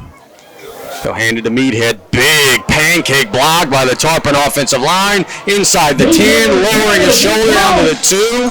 It's Sawyer Wells, I believe, on a big block. Oh, my goodness. Somebody just poured some syrup on him there. And the Tarpons will play first and goal from the Absolute Fitness red zone after a Golden Motors first down. Sawyer just decleated somebody.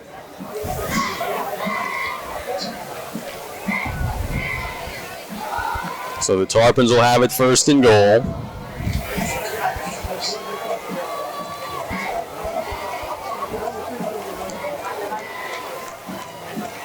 Meathead with Mack in the gun. It's the handoff to Dardo, and he'll walk into the end zone. So South Lafourche will add to their lead. It's 27-14. Good strong drive from the Tarpons that time. You go 90 yards. 9 plays. You run it, you throw it, get some big holes, and I really believe what we were talking about earlier in the ballgame is going to be a profound issue for Morgan City. I don't know how much gas they're going to have to be able to play this full 4, because frankly they look tired right now. The Tarpons come with a swinging gate, and Shepard, I think, got in. Yes, he did. So the Tarpons have numbers on the outside, and Shepard punches it in. And it's 29-14 South Lafourche. Let's catch a 1-minute break. The Tarpons add 8 to their lead here on the Tarpon Sports Radio Network.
Kick will be fielded to the 30-yard line. Morgan City will get it out of bounds to about the 35.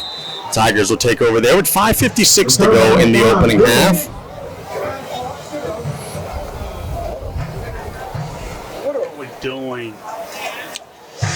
Look, the official, one of our guys on the sideline just pushed the Morgan City guy on the sideline. The official looked right at him and just told him not to do it.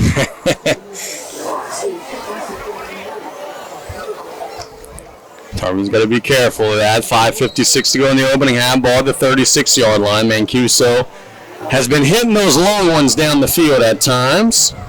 He's got Campbell in the backfield. They have been not even making an attempt to run the football. Mancuso shoots it to the flats. It's caught by number 4, works up the field, gets it to the 43-yard line. That is Jorian Bias. So they've got Jamali Bias and Jorian Bias. Number 4 makes the grab there. He did a good job catching the ball. The receiver was supposed to block for him, and I think he forgot to block on the outside. You know, it's crazy, and I've never seen a team do this. Campbell, the running back, number 1, he's making no bones about it. He's not getting the ball. He's blocking. He is trying to keep his quarterback upright. 2nd and 3. Mancuso gets the snap. Shoots it to Bias, incomplete. A little behind him. You could thank the Tarpon pressure for that. Yeah, because he wanted to get the ball out quick. Pressure at the middle, but 91, John Ferreira. 33. So it will be 3rd down and 3. Tarpons would love a quick stop here. Get back at it, try to maybe score before the half. You're getting first possession of the 3rd, rather. But I'm getting way ahead of myself, because first you got to stop this 3rd and 3. Trips to the right. Mancuso gets the snap. Shoots it to the sideline, caught by Bias, and going to be tripped up by Petrie at the 43. Good enough for a Tiger first down. Morgan City just taking what the defense gives. Their Tarpons playing in that soft defense like we saw last week against Assumption. Yeah, good job by Terrence. He stayed in front, made the tackle.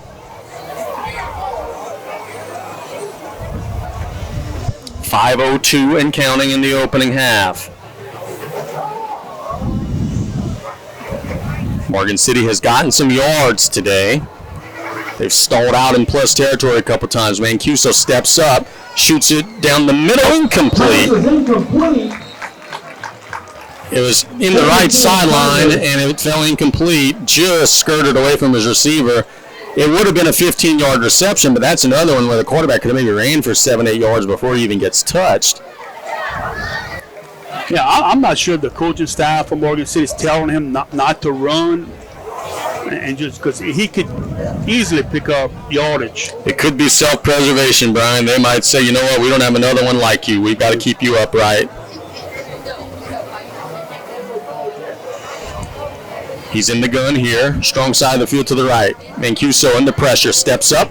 Going to run this time. Gets across the 35 and across the 20. Still driving. He might score. But he stepped out. Yeah, he stepped out of bounds. If not for that, he was going to house that one. The Tarpons did not tackle him. Stepped out around the 20. 4:34 to go in the opening half. Morgan City pushes it into the red zone again. He did step out right at the 20. So see if the Tarpon defense could stiffen up like they did the last time Morgan City got into the red zone.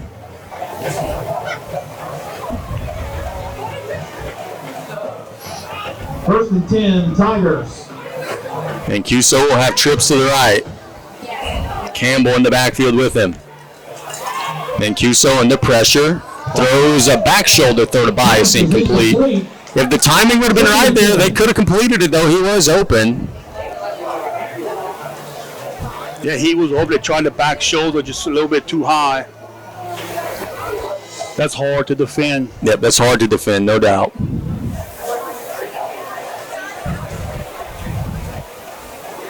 Now you see the college and pro quarterbacks saying that they intentionally underthrow certain throws to get the defender to come back up and create an interference penalty. The offensive guys are getting too good at this stuff. Yeah. 2nd and 10. Mancuso under a lot of heat, but he's going to run again, and no one's accounting for him. He's going to get out and be shoved out after a first down to the 5. Ryan, do you think Tarpons maybe need to put a spy or something out there on number 9? Because they're getting a lot of pressure. They're over pursuing at times, and B.J. Young right after that play calls a timeout, so he sees something he doesn't like. Yeah, I mean, they just, the pressure's coming from the middle. They're doing a great job of putting pressure on the quarterback, but if he breaks contain, yeah, they're just overrunning him. Yeah, there's no one there. Freshman, JV, and varsity. So it'll be 1st and goal from the 4 with 4:22 to go in the opening half. 29-14, South Lafourche in front. First round home game. Date to be determined. I have a scoreboard update from halftime over at Tom B. Let me see. It is 7-7, Terrebonne and HL. Again, how many times we can say the job Sterling Washington is doing at HL Bourgeois? Yep, very, very good job. And if not mistaken, they're pretty young.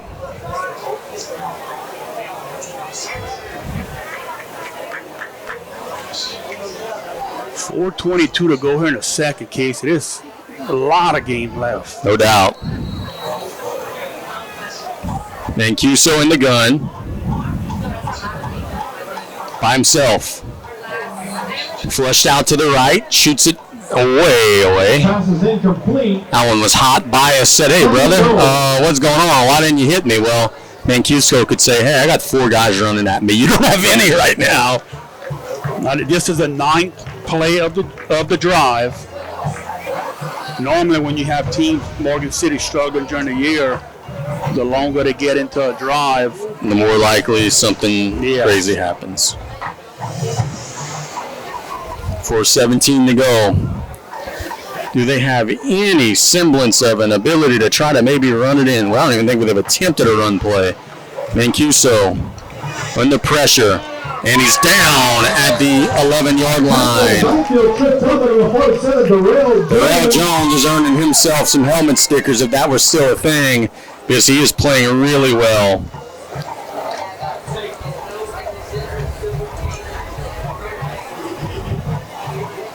And now for the Tigers, you got 2 huge downs. Because, Brian, I just got to tell you, morale-wise, if you get down here a second time and don't score again, I just think the air is going to start coming out of the balloon a little bit. Yeah, I agree. The Tigers are going to have to do something here. Play clock down to 5.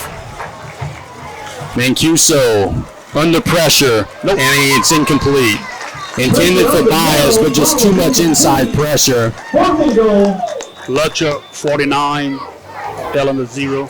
They're like the old running time first half. Morgan City calls a timeout right at the end of that play, so they're going to go ahead and get their best play call situated. Don't forget, during halftime, get your half tickets during halftime. You know, the Tigers had some type of, I know it's kind of into the red zone here, but a screen pass with the amount of pressure that's coming with. That's where I keep going with trying to hit a draw play. Like, they are just bringing so much heat. It's almost like just let them in and throw it over their heads. And look, I think their receivers could get open, like just on simple crossing routes, but they don't have enough time for Mancuso to sit back in that pocket. 4th down and goal. Got a scoreboard update for you. That'll be very interesting. But first, this pivotal 4th down play. Mancuso in the gun. Shoots it to the end zone. It's caught, and it's a touchdown. Bias caught it at the 2, drug forward, stretched out, gets into the end zone, and it's 29-20. They went back to the kind of a back shoulder play right there. It wasn't really, but that's the same route he ran earlier. Caught it at the 1 and just muscled his way into the end zone.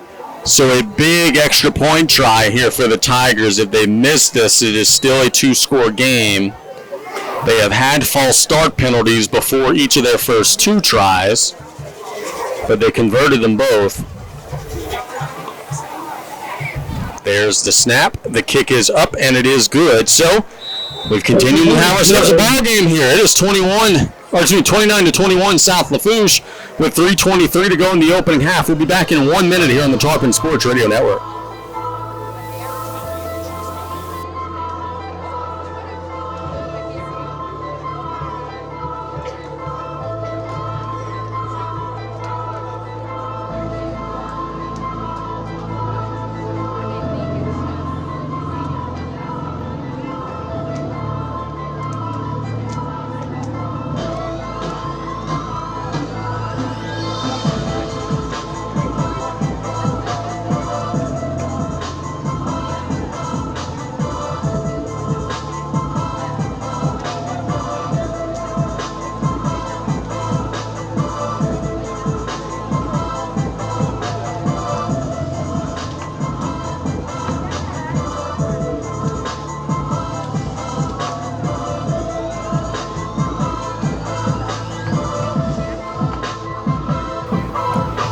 Scoreboard update, Opelousas 14, Cecilia 14. Scoreboard update, Destran was at 42-0 over Central.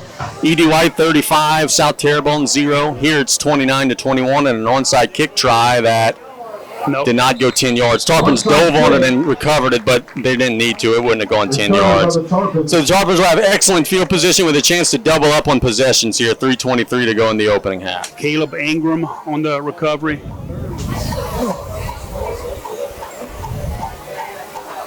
South Lafourche, the offense is not the problem right now. You're moving it at will. The issue is slowing down Bias and Mancuso in that Morgan City offense. You have a chance to maybe score, get to the lockers, score. Try to create a little distance here. Tarpons plenty of time. 3:23. Yep, you could run, you could throw, you could do whatever you want to do here. I think the Tarpons have only called one timeout, if I'm not mistaken, so I think they got 2. Dre Hughes will be in the backfield with Mack.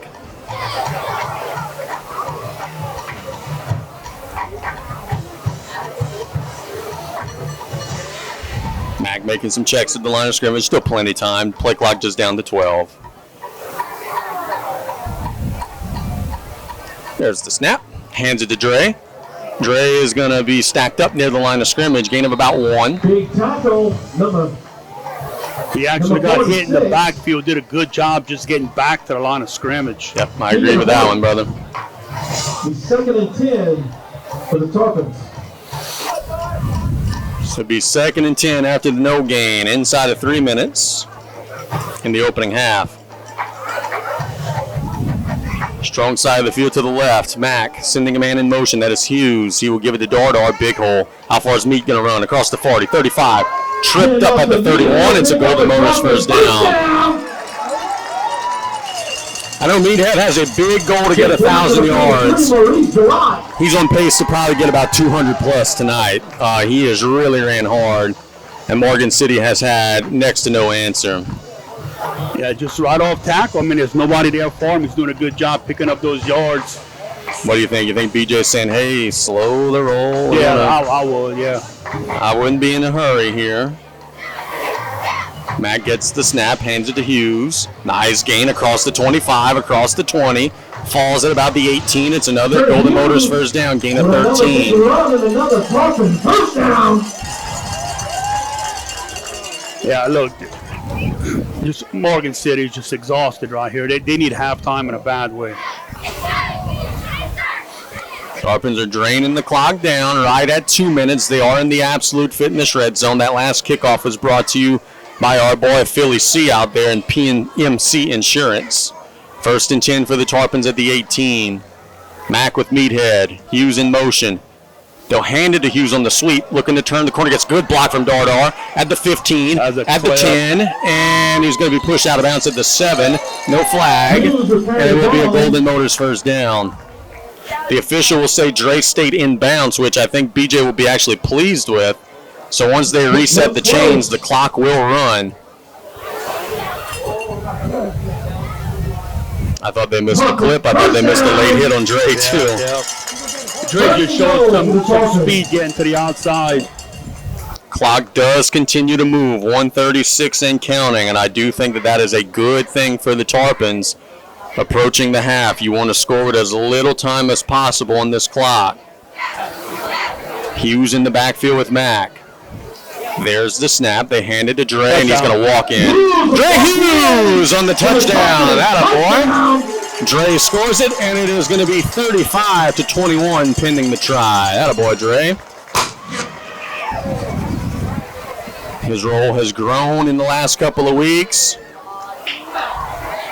I really love what he said to me after last week in the post-game interview. He said, hey, it was hard. I wanted to get the ball more, but it was just about being patient and trusting that my time would come. That time is now. He is making some big plays. And the Tarpons are going to go at the gate, and they're wide open for 2.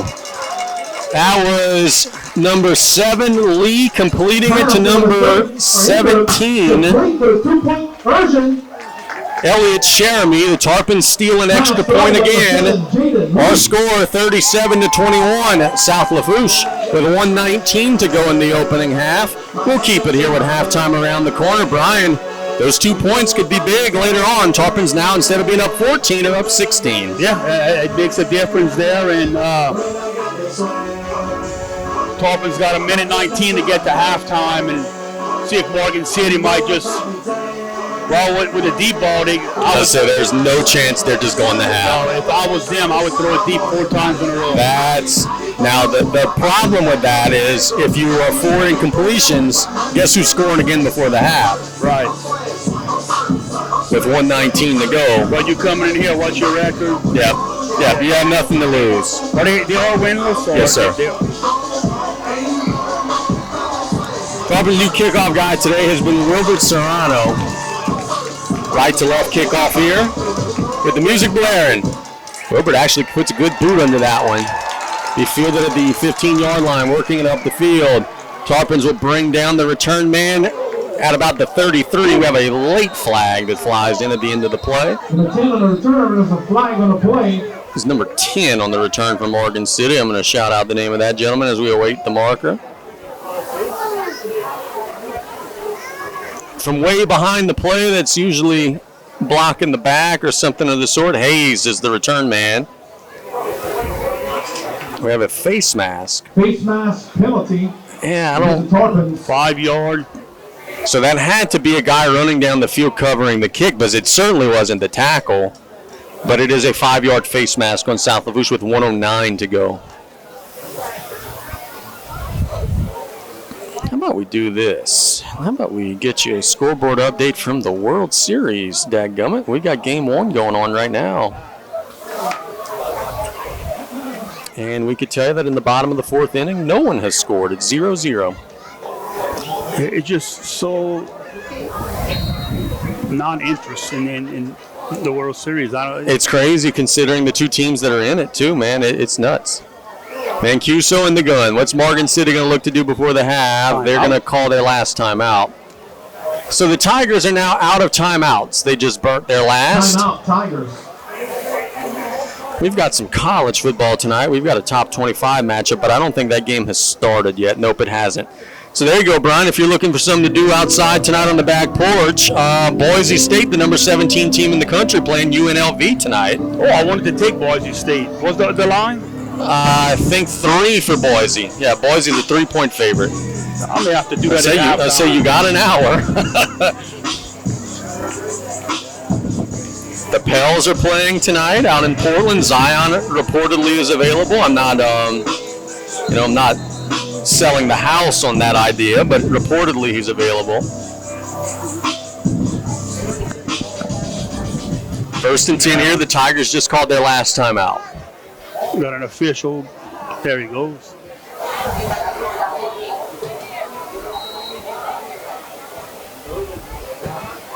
Mancuso's had a great half. I thought they maybe moved a little early, but instead he'll throw it as far as he can down the field. Incomplete over everybody. Pass is incomplete. Brian, I'm telling you, if it's just long, low percentage bomb 3 times in a row and punt, you're going to give up a score before the half.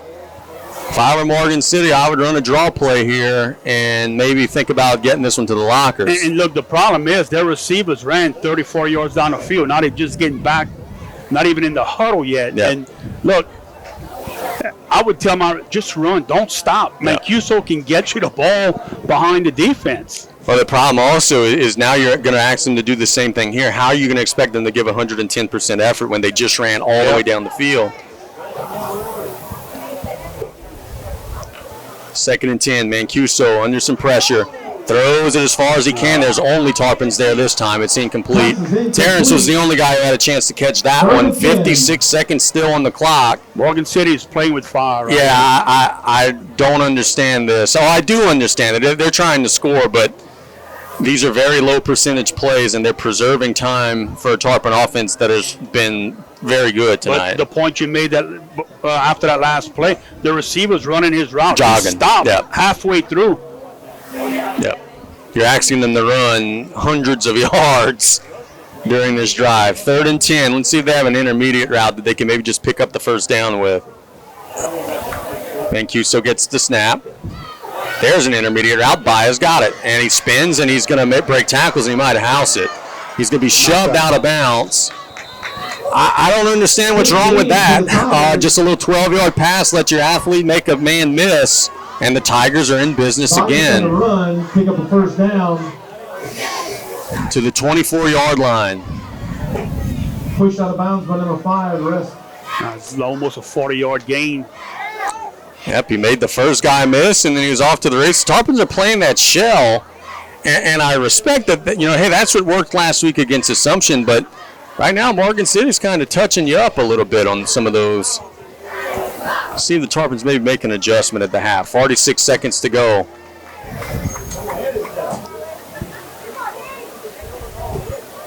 Mancuso rolls out, will throw it as far as he can to the end zone. Did he drag his foot? No. He did not. Pierce caught it, but he did not drag a foot in bounds, and it falls incomplete. With 35 seconds to go. Hell of an effort by Pierce out there in the corner of the end zone.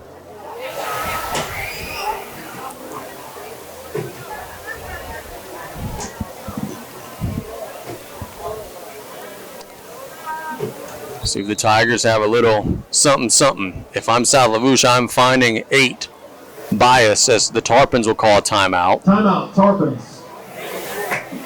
Brian, what you think BJ and the defensive staff are discussing here? Find number 8 and tackle him? Yeah. And look, you gotta.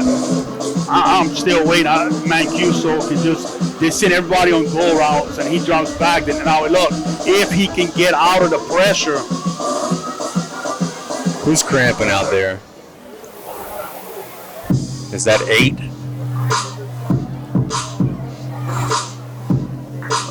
Can't see a number.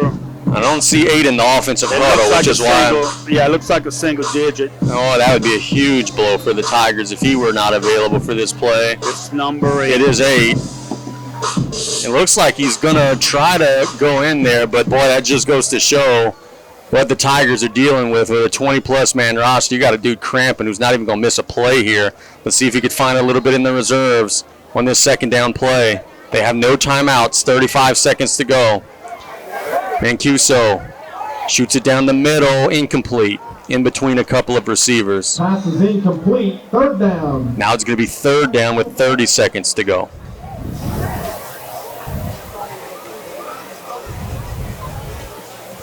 Yeah, that time the Tigers had 2 people kind of in the same area on offense, which you don't want to have. Nope. Both guys just stopped in their route, thought the ball was going to the other player. See, the Tarpons are playing a shell on every receiver but Bias. Dre Hughes is manning up Bias on the outside. Mancuso under pressure, throws it to the sideline, way overthrown. Yeah, good pressure by both Jordans. So you got 4th and 10 with 26 seconds. And Brian, I got to tell you, with knowing the things that BJ probably has a trick or two up his sleeve, the Tarpons are going to stop here and have 20 or so seconds. They could try to bust something. Yes, without a doubt. But first, you got to get off the field.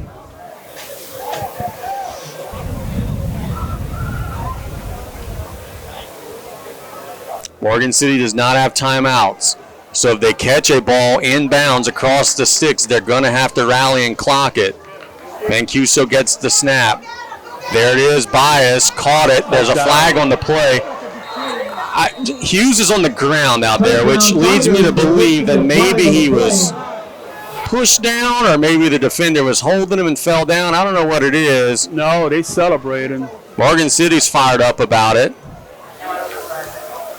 And it is holding on the defense. They're holding him and still can't corral him. It's 37-27. Bias has had a huge night. The Tigers ought to go for 2 here. An extra point does them absolutely nothing. They would still be down 2 scores. And it looks like they are keeping them out there. With 18 seconds to go.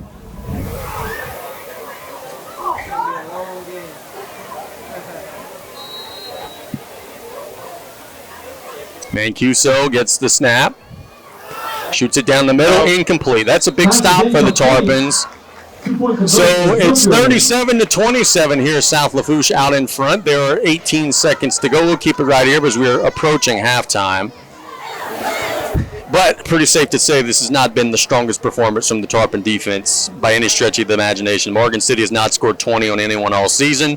They have scored 27.5 on you tonight. And the Tarpons are getting pressure on the quarterback, making it difficult for him. But those receivers, they got some athletes, and they're running some good routes and catching the football. Can you maybe pop a return here? The Tarpons have had a house call on a kickoff this season. Oh, you're down 10. You haven't won a game. I'm not onside kicking it here. You know. Yeah. And they do a lot. The Tarpons are going to have their hands team up. I'm not giving them the ball at midfield here. Knowing that I have not stopped them, I'm not just conceding midfield here. I'm kicking it to Hughes and saying, hey, White, let's go make a tackle. And look, Hughes may house it, but I just don't feel good about giving the Tarpons the ball at that part of the field. And if you're that concerned about guarding the kick, just kick the damn thing out of bounds, give it to him at the 35. It looks like they're going to kick deep right here. Let's find out together. No, it is another onside kick. They got it. And the Tarpons have it. Tarpons rally to you know, one thing that does, Brian, is A, no time at all comes off the clock, but B, you give up that great field position at the 49-yard line. South Lafourche will play a 1st and 10. Terrence Speed will catch the ball. Terrence came up and made the play. First down on the 50. Caller now, hitch and go. They're going deep right here. And look, the Morgan City guy he didn't give an effort to go get it. He waited. I think he misjudged where he was on the field. I don't think he realized that the ball went 10 yards. That could be.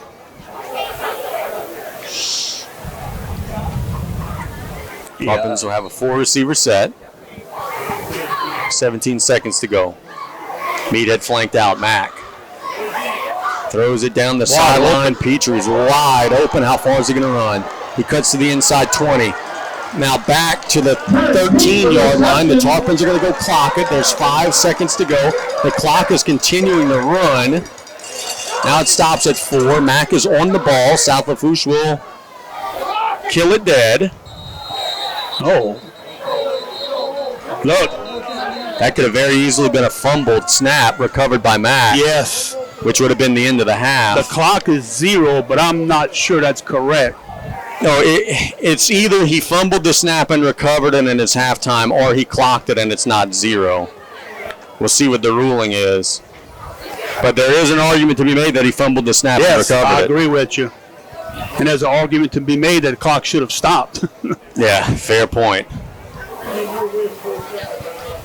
And they have added 4 seconds back to the clock. So it looks like the Tarpons will have one last stab at it here. Brian, how demoralizing would this be to Morgan City if they give up a touchdown here before the half? My goodness. Terrence doesn't like the explanation he's being given. This might be halftime.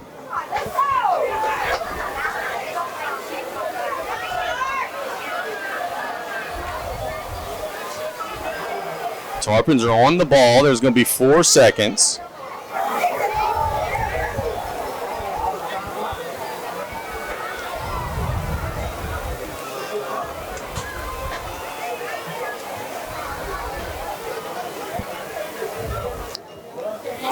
I think Casey, one official has it as a fumble and his knee down. The way he's talking. Brian, look, we're both bleeding blue. That was a fumbled snap and the clock over. Josh fumbled the snap, picked it up, then clocked it while on the ground. That should be the end of the half. It is an official timeout. And, yeah, it's halftime. I think that they might have gotten that one right. We'll go ahead and launch that one back. I think they're explaining it to BJ, but I do think that Josh Mack fumbled the snap, picked it up while on his knees, and then clocked it again. But guess what? That's a run play at that point, and the clock continues to run. And we're going to have an unsportsmanlike conduct on a Tarpon player because he's talking to the official.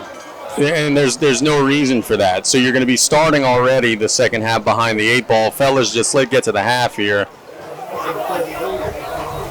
BJ's not happy.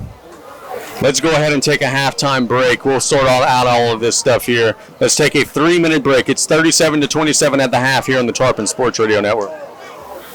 We're Rev Business, a local provider with nearly 90 years of experience. So when it comes to business in Louisiana, we know that personalized service is key. And we're here to go the extra mile with all fiber solutions that deliver what every business needs: reliability and quality. We're not just providers. We're the local team dedicated to helping you succeed. True partnerships are homegrown.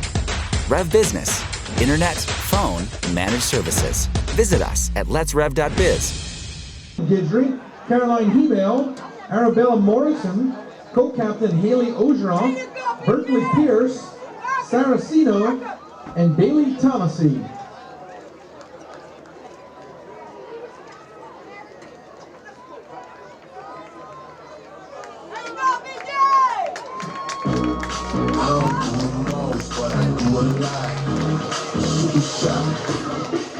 I'm coming in.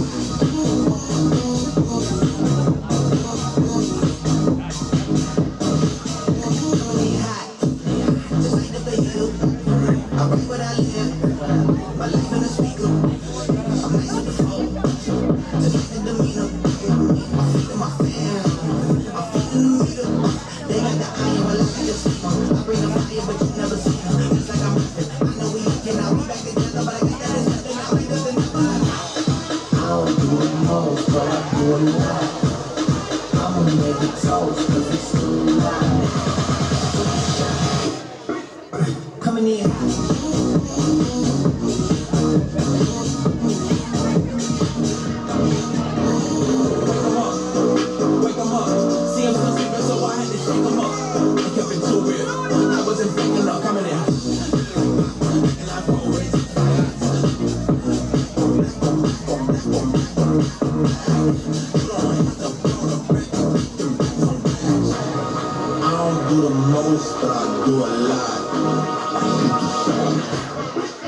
Coming in high.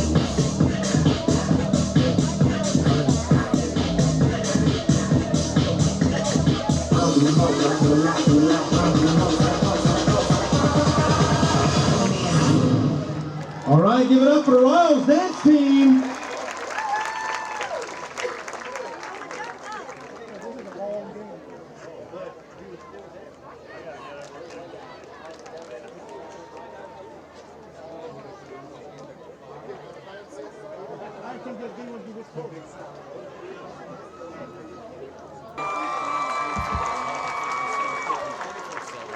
Recently, the Pride of South Lafourche competed the Terrebonne High School Battle on the Bayou marching competition, where they earned a clean sweep in Class 3A in all captions. They won Best Overall Auxiliary on Day and finished second place overall.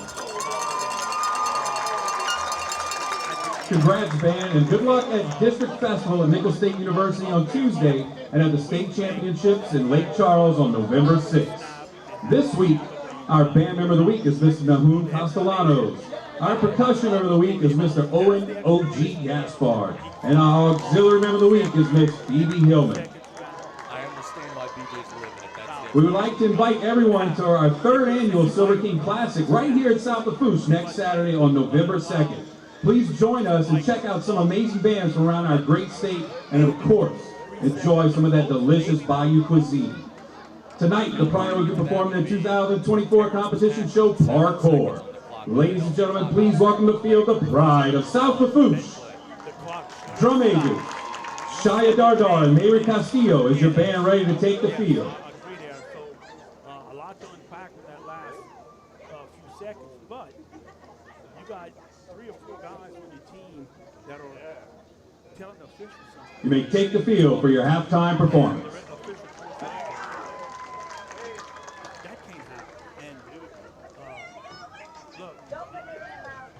Being negative, you know, we fall on it like we see it, and for 8 weeks this has gone on. Yeah.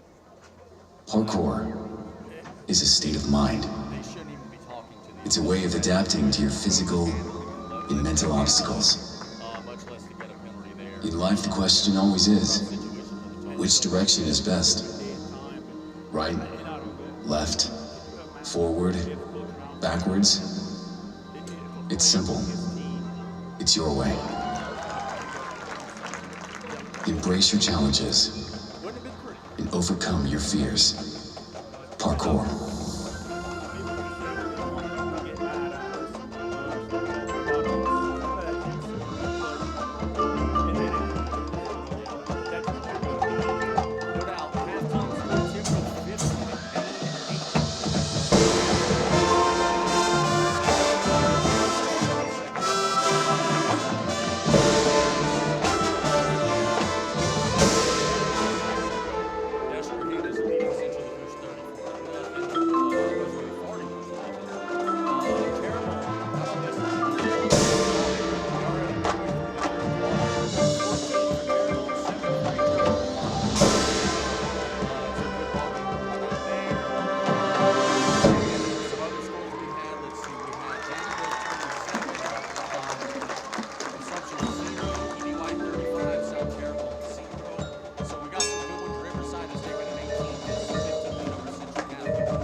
Sunday. Well, other than the fact that their starting quarterback is hurt. They have a mostly clean injury report. Derek Carr's not available, but just about all the other guys are back. Taking on the Chargers. You told me, I don't know if you said this on the air or off, but I'm going to spill your secrets anyway. You said this team is not winning another game as long as Dennis Allen is the head coach. Do you stand by that? Yeah, I do. I don't see this team winning. A lot of injuries, injuries, but it's pretty much frustrating now, and they don't tackle. Yeah, obviously, but I hope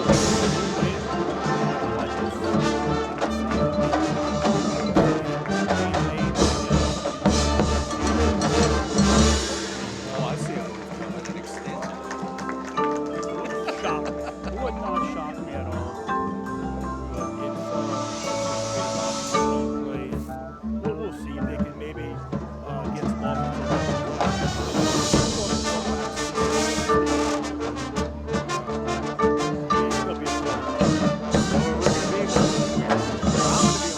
Hollywood Casino out on the Gulf Coast.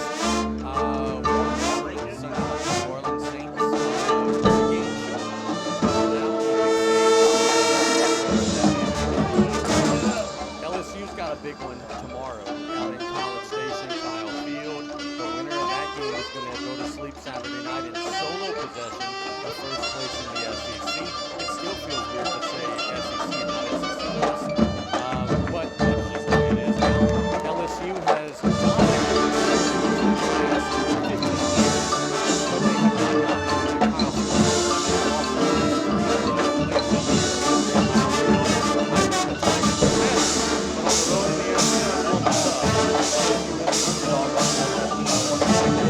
how do you break this one down? We had after Raphael this morning.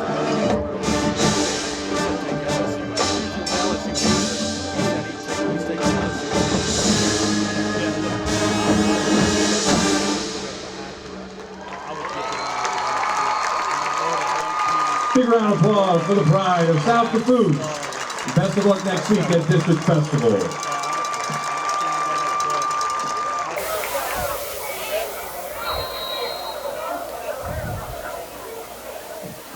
It is a deep kick. They listen to me, Brian.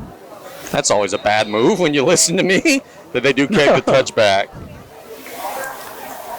Villegas puts it in the end zone, and the Tarpons will play a 1st and 10 from the 20.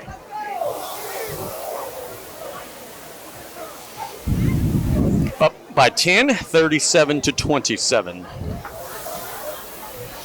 If you could get 7 here, you could go up 3 scores. You'd be feeling pretty good about it. All right, the Tarpon offense will start off at the 20-yard line. This is 1st just and 10. like just a quiet stadium right now. Just it is very hush. A lot of folks have headed for the exits. We'll see if the Tarpons could generate their own energy here. 1st and 10. Everybody within 5 yards of the line of scrimmage. Mack will hand it to Hughes. Big hole. Across the 25, across the 30, driving to the 35. A gain of 15 on 1st down. And frankly, Brian, that's the reason why, even though I suggested the touchback, I wouldn't have done it myself, because I don't know that you're stopping them no matter where they get the ball right now, because they get 15 yards on 1st down. Yeah, Hughes does such a great job of following his blockers, kind of have his hand out there on the offensive lineman, sees a hole, and he hits it so quick. 1st and 10 from the 35. Hughes flanked out in motion. They handed to Dardar this time. Big hole. Driving. How far is it going to run? 50, 45, 40, 35, 30. Can anybody catch him? 20, 15, 10, 5. Touchdown! Landon Dardar. 65 yards to the house. The cannon goes off. Meathead is going off. The Tarpons have scored 43. Meathead's got, he's going to get a quarter away to 1,000 just tonight at the pace he's going. Hey, look, Dardar showed some speed once he broke through that middle.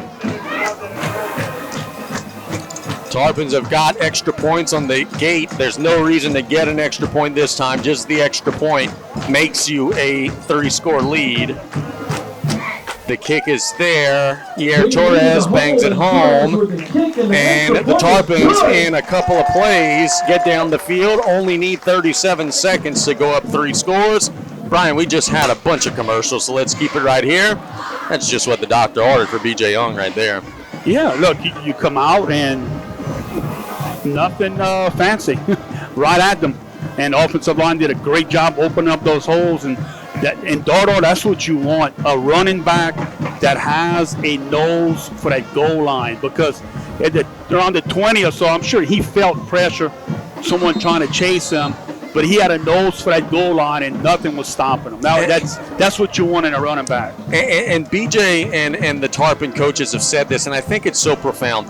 Don't you think that the 8 to 12 carries that Hughes is getting is just making Dardar so much stronger because it's not all on him anymore? Oh, yeah, right. That 1-2 punch, I mean, that helps out a lot. And, I mean, look at Hughes. First play, 15 yards. CCA has a 21-12 lead with 9:26 to go against Jenneret. Boy, what a win that'd be for Jesse Turner. Serrano to kick it away here. It is a wobbly kick that is going to be fielded at the 18-yard line by Morgan City. Planting the foot in the ground and stacked up and dropped at the 28-yard line is number 10, the return man for the Tigers. Run, Dwayne Hughes. Good coverage from the Tarpon kickoff team. Tackle was made by number 12, Joao Ruggiero. Hayes And number 26, Noah Kidd. Was the return man. First and 10 for the Tigers. Now let's just see if the Tigers could keep scoring. They played a really good offensive first half. It was no secrets. Mancuso was throwing the ball to number 8, Bias. And the Tarpons had a whale of a time stopping them. Now with the benefit of halftime adjustments, let's see if the Tarpons could try to slow them down a little bit. First and 10. Trips to the right side. Mancuso by himself. Under pressure. Throws it incomplete. Bounced it to the tailback that time. Campbell. Bo Georges was in his face right away. And what type of job the defensive line's doing for the Tarpons, that was a quick pass to the receiver, and he had to hurry that ball because of the pressure. No doubt about it.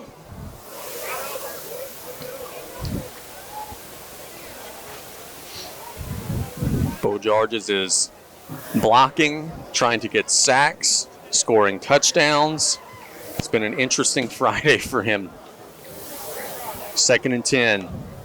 Mancuso with a low snap. Georges is in his face again. Throws it down the middle. Picked off. Terrence Petrie, 40, 35. Cuts inside 30. 25, 20. Still running. Bouncing to the outside. Are you kidding me? Terrence is going to make it a house call, but it's coming back. There's going to be a blindside block on South Lafourche. The score won't count. The interception will. Yeah, great effort by Terrence taking it back, but I think the officials made a good call. Yeah, there was a pretty obvious blindside block on South Lafourche. BJ telling the guys, hey, let's get back in the offensive huddle. Good call by the officials, I think, is going to be made here. But, my God, the effort from Petrie there. Well, they're going to call block in the back. They could have just as easily called blindside block. Either way, it'll amount for the same. The score doesn't count. The interception does.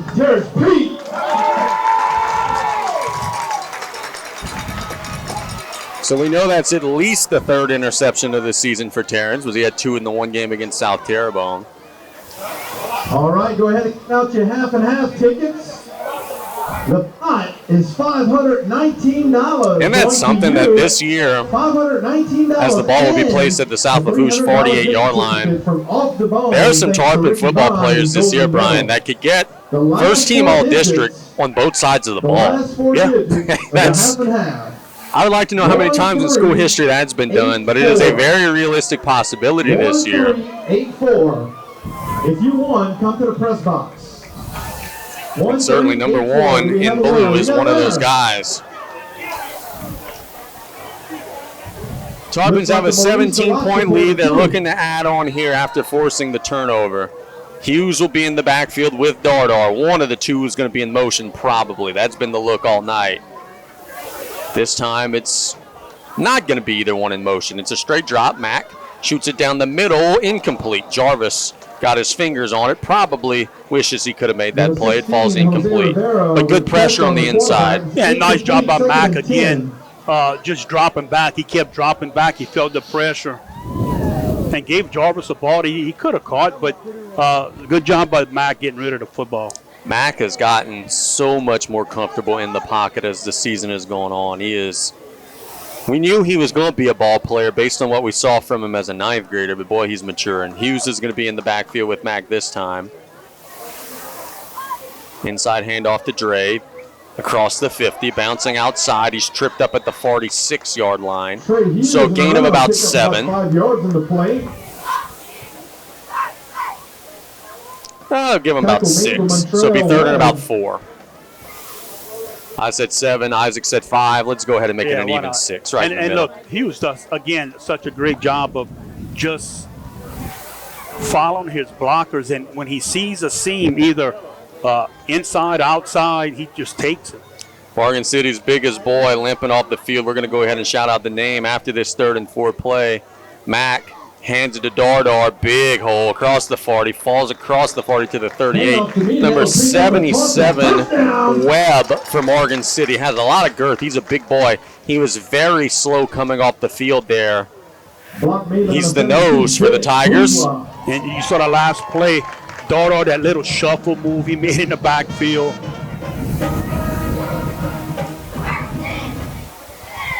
.948 and counting in the 3rd. The Tarpons are slowing the pace a little bit here. Second half lead, up 17 points. Taking their time. Play clock down to 8. Dardar with Mack. Mack's going to throw. Hitch and go. He got him beat, and there's a hold. Yeah, I was about ready to say it would have been a big gainer if not for the hold, and the hold does come in. It was intended for Pierce.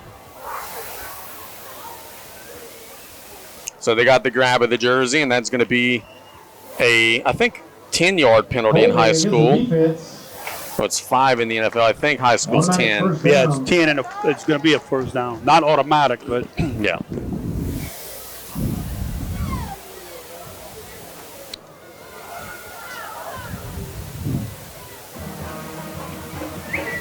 Just got a message from Abby saying, oh my gosh. So let's see what happened. Well, Terrebonne made a field goal. They lead 17-7. Mack. Oh boy, Jarvis is wide open, and he literally could have walked into the end zone there. You will never see an easier touchdown there than Josh Mack to Landon Jarvis. Everybody sold out to the run. When Mack kept it and flipped it out to the sideline, Jarvis could have moonwalked, backpedaled, done his best Michael Jackson, whatever he would have wanted to do. It is now 51-27.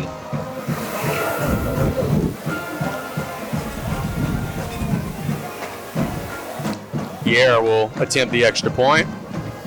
Snaps a low. Fire drill. Jaden hands it to Yerra, who's going to be hit and stacked up. And Coach Sanamo might say, hey, I don't want my kicker taking a hit next time. Yeah. But Yerra is going to go down there. The score should be 51-27. The scoreboard is 50. Oh, my bad. Yeah, y'all are right. 50. Yeah, it was 44. You guys are right. I'm wrong. You see what happens when he does not use his fingers to count? Say correct, Mr. Kale. Yeah. Weren't you on a camping trip or something like that? We'll keep it here. 9:23 to go in the 3rd quarter. We have taken a zillion commercials in this high-scoring affair. Let's go ahead and thank some of our sponsors via the sheet. State Bank and Trust Company Banking, you can count on member FDIC. Thibodeau Regional Health System, a leader in bringing the latest and best technology to our region. Duck Fab, the Blue Boot Foundation. That was a Blue Boot bomb right there to Jarvis. Driving awareness to childhood drowning, make a difference. Terrebonne General Health System and the Community Sports Institute. And GIS, putting people first.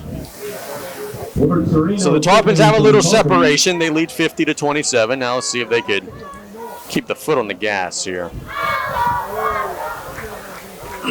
Serrano will kick it away.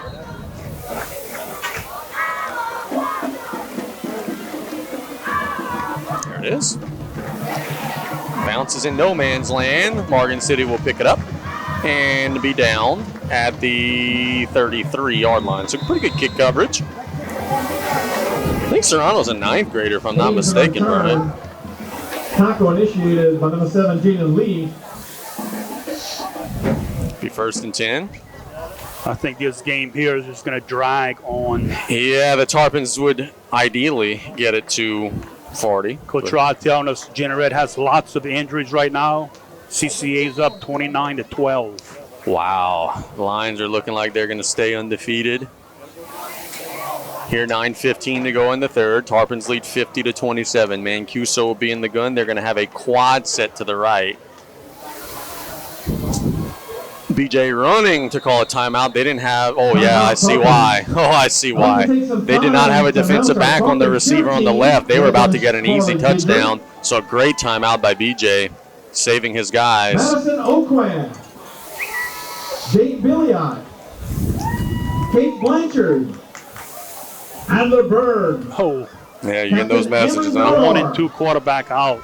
You just hope for a team like Jeanneret that has postseason aspirations that that's not long-term stuff. But for tonight, CCA looking like they're going to get the big win. Aubrey Gidry. As the Tarpons get their defense settled. Sophia Gilbo.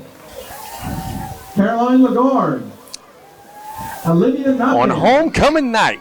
Brianna Perez.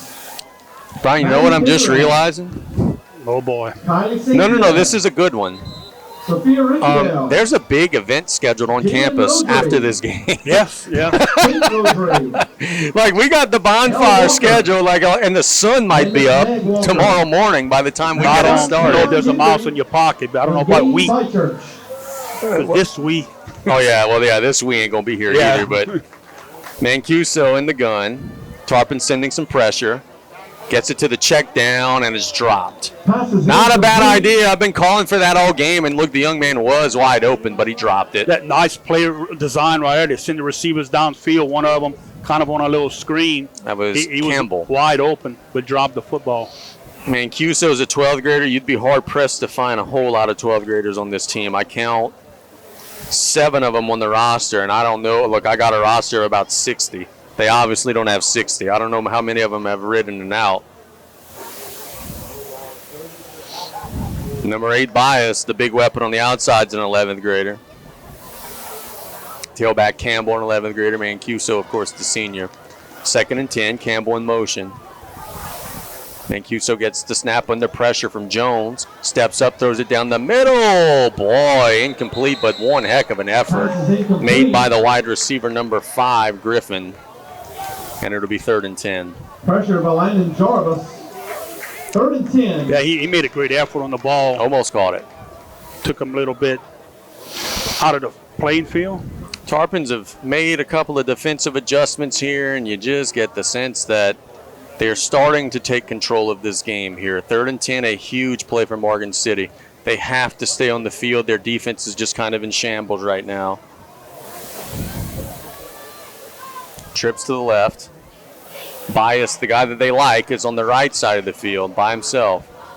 Mancuso throws it out to the sideline, dropped. Pass is incomplete. Intended for Hayes. I got to tell you, they wouldn't have got a whole lot anyway. The Tarpons were rallying there. They will say it was a forward pass, and the Tigers are going to punt it. 4th down. Don't you just feel like the air is kind of coming out of the guys in white right now? They're out of gas right here. And you mentioned the game dragging on. I think there's a chance the guys in blue could go up 40 at some point, with the way this is looking right now. They're up 23 right now, so still ways to go for that. There's the snap. Tarpons coming on a block, and it's a little pop-up kick that's not going to get anywhere. Just get away. The ball's going to roll and be killed at the 43-yard line, and I know Coach Danos is saying to himself, well, if I would have known it would have done that, we'd have just gone for it, because that is a 7-yard punt. Next time, you say. And the Tarpons will have great field position with 8:39 to go in the 3rd quarter.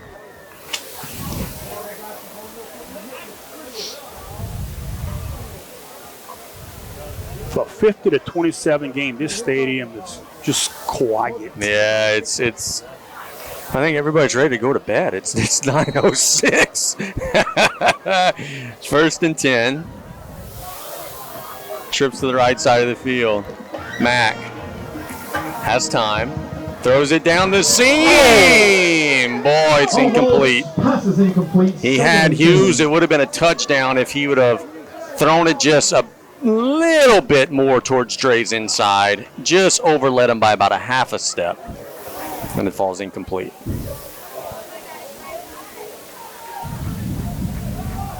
But not a bad try. Oh, no, it was a great route. Trips to the right side of the field. Hand off to Meat. Dardar picking through the line. Big hole, 30. How far is he going to run? Maybe all the way. 15, 10, 5. He's in. Dardar having an absolute career day. And the Tarpons add another touchdown to the tally. It's 56-27.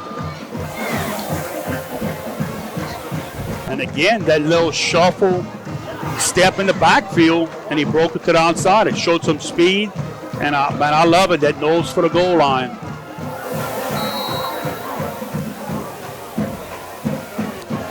I know that Coach Sanamo is going to want to see them bang this one through after having a snap issue on the last one. Let's see if Yair could put it through. Snap gets to Lee. Yair's kick is up, and it is right down the middle. So let's go ahead and take our first commercial break of the third quarter in what has now become a lopsided game. The Tarpons lead 57-27. We'll be back in a minute on the Tarpon Sports Radio Network.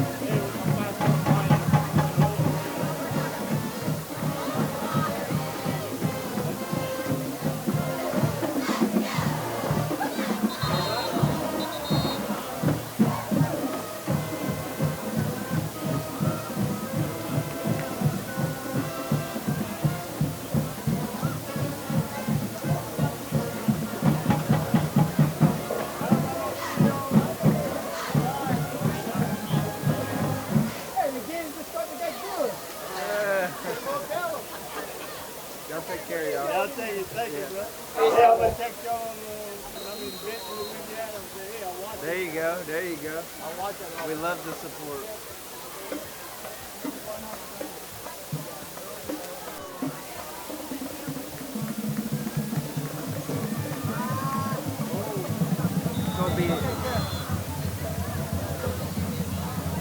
And 8, Kamari Bias return, tackle number 44, Tucker Dalton.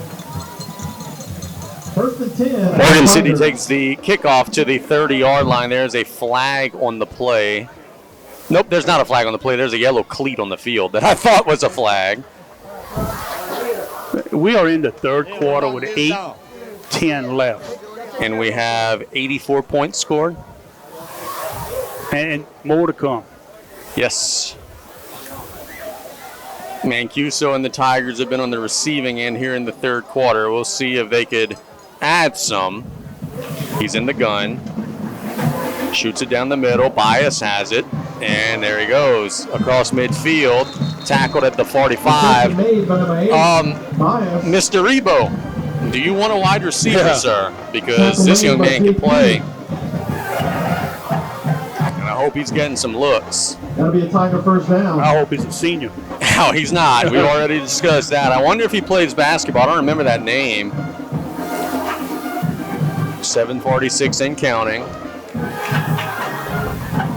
He has been a menace to the Tarpons all night. Mancuso in the gun. Under pressure, steps up, flushed out to the left. Darrell gets him down to the ground. Tackle for a loss. Brought to you by the Terry L. Hunter III Foundation. Darrell Jones. Tell you what, Darrell Jones just has a motor that does not stop. Look, he's had a great senior season. He really hasn't. BJ told us on play-by-play, a guy who just worked his way up, played on the freshman team, played on the JV team, now getting his turn on the varsity. And BJ said it, a guy who's just contributed on every level, and he is having a great senior year. 7 minutes and counting in the third quarter. Morgan City playing a 2nd and 15 after the sack. Mancuso will throw a little tunnel screen. Got some blockers cutting inside. The Tarpons lay the lumber, and the ball's out, and South Lafourche got it. Let's see, are they going to rule him down? I don't think anybody realizes it. Georges has the ball. Oh, boy. The officials will say he was down. South Lafourche is certain that it was a fumble, but they're going to rule him down.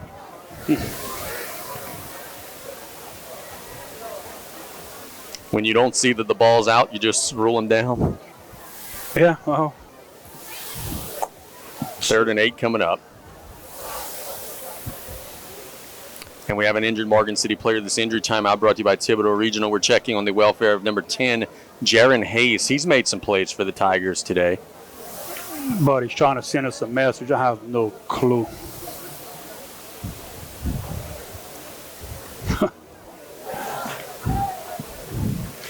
Yeah, I don't read that language. It'll be 3rd and 8 for the Tigers when play resumes.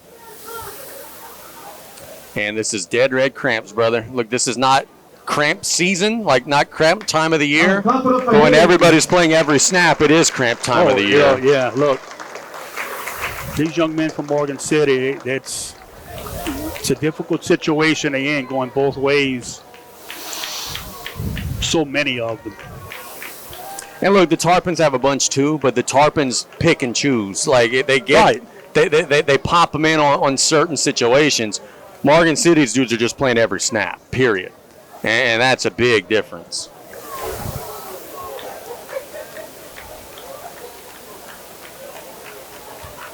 Third and 8. And we certainly hope that Hayes is okay after the cramping. Clock continues to run. Tarpons have been dialing up pressure. You got to locate number 8, Bias. He's on the left side of the formation. Throws it to the sideline, and it's intercepted. Who got the pick? That's number 6, Tyrese Edwards. And the Tarpons get their second interception. Tyrese is fired up. Look, that was a good, nice catch. That was great coverage by Edwards on that last play. He deserves to be fired up because that was very good coverage. Yeah, very good pressure, and then a great catch on the back end. It is becoming all Tarpons now here. 6:24 to go in the third. This is a little more what we were expecting it to be. Final score, Thibodeau. Well, not final score, third quarter score, Thibodeau 50, McMain 8. I'll tell you a funny story after this first down play. Can't wait. Hard count. Morgan City does not offer. Tarpons have a 3-receiver set, and they will call a timeout. So the funny story is Cole was telling me, and he's out there watching the game, obviously, Thibodeau High School student, Cole Trosclair. He was saying, hey, Thibodeau's winning, but, like McMain's not the best, right? He was basically saying that Thibodeau should be winning. And I had to remind him, Cole, when your dad is the interim head coach, it's all coaching. McMain is incredible, and it's all coaching. So I had to shoot him that reminder. Like if Alyssa says after a Tarpon win when you're coaching, oh, the other team was not playing. No, they were incredible. E.D. White gets a 45-0 win over South Terrebonne. Construction, Southern Pride Charters, Townsend Golden Medal, Zachary Gisler, and Chad Colley, both running. Oh, Miss Angie's Miss Angie's popping them out. Lutcher 56, Ellender 0 final score. Right after the game, concessions will be available. Homecoming dance is tomorrow, correct, Brian? Yes, sir. And that was last night. Franklin got a 38-7 win over Houma Christian School. Boy, I'm most surprised Houma Christian, man. Yes. In the preseason, I thought that they were going to have a real strong team, and it just hasn't materialized out there. It's almost time for us to take our prediction sheet out and see how close we are. Yes, In some sir. cases, how far. 1st and 10 for the Tarpons after the turnover. Mack shoots it deep down the field. He's got it. And he will walk in. 15, 10, 5. The Tarpons have hung a 60 burger. It's 63-20. Look at Bennett Bourgeois hustling down. Look at that hustle. There you go. Go congratulate your player, Bennett.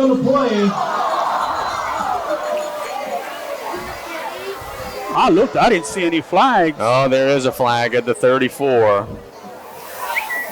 And the Tarpon faithful are indicating that they're not pleased. And Bennett's saying, why the hell did I just run 70 yards? Look at him standing in the end zone. You're kidding me. Let's see. No flag. Count it. Attaboy, Bennett. The touchdown stands. It is a 70-yard pitch and catch from Mac to Petrie. With 6:09 to go in the third. Coach Sanamo is going to take him 3 hours to stat this game tomorrow. Tarpons have gotten so many total yards. The gate's going to close. Jaden Lee will be holding for Yair Torres. One of the officials making his way into position.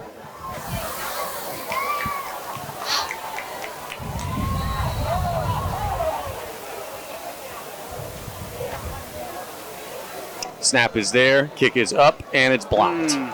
So Morgan City got some good penetration on the kick. They swatted away. It's no good. Let's take a 1-minute break. It's 63-27 Tarpons over Morgan City here on the Tarpon Sports Radio Network.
Serrano's kickoff is going to be bounced outside. There's a wall there. The Tarpons are going to tackle him at the 45-yard line. Good return. Good return for the Tigers. The young man on the return for Morgan City just doesn't seem to have that same burst that he had earlier in the game. That was one of the young men that was cramping earlier. That's Hayes. We want to thank Philly C. Chabert again, sponsoring all our kickoffs this year. PMC Insurance. Give them a call. Is he going to sponsor the ice that's going to be on Robert Serrano's leg today? 9 touchdowns for the Tarpons. And still 5:57 to go in the third quarter, Brian. Mancuso in the gun. Trips to the right. Campbell in the backfield. Mancuso designed run. Lowers his shoulder, and he's going to get about 8-9 yards. Tell you what, if I'm Morgan City, I get preservation and you want to make sure that he's upright. I like him as a weapon running the football. Yeah, a tough runner. On the run, okay, for about 8 yards. I love it right now. It keeps that clock running. Oh, yes, indeed. They get it to the Tarpon 45. 5:30 and counting in a third quarter that has been all South Lafourche. 2nd and 2. Mancuso waiting on the snap. He's got it. Under pressure, shoots it to the sideline. Caught by Campbell. Campbell hit by Hughes, and now the rest of the cavalry comes and drops him at the 35. But it is a first down. Excuse me, it's Hayes. I said Campbell, it's Hayes.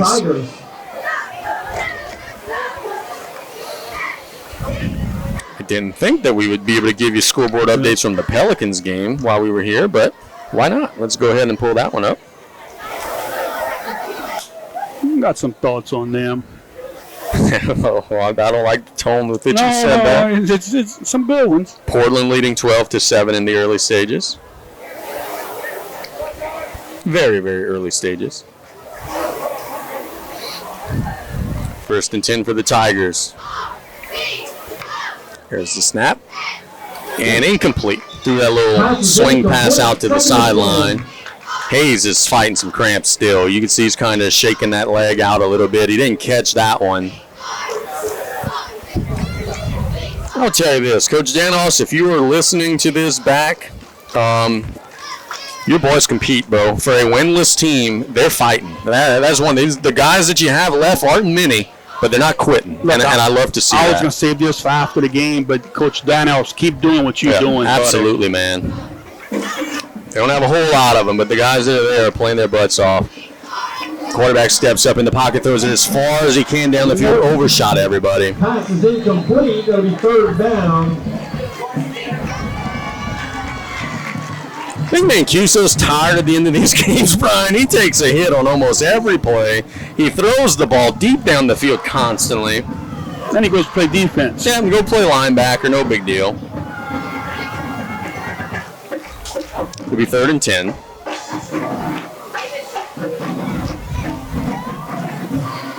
The band having a good time on homecoming night with 4:18 to go in the third.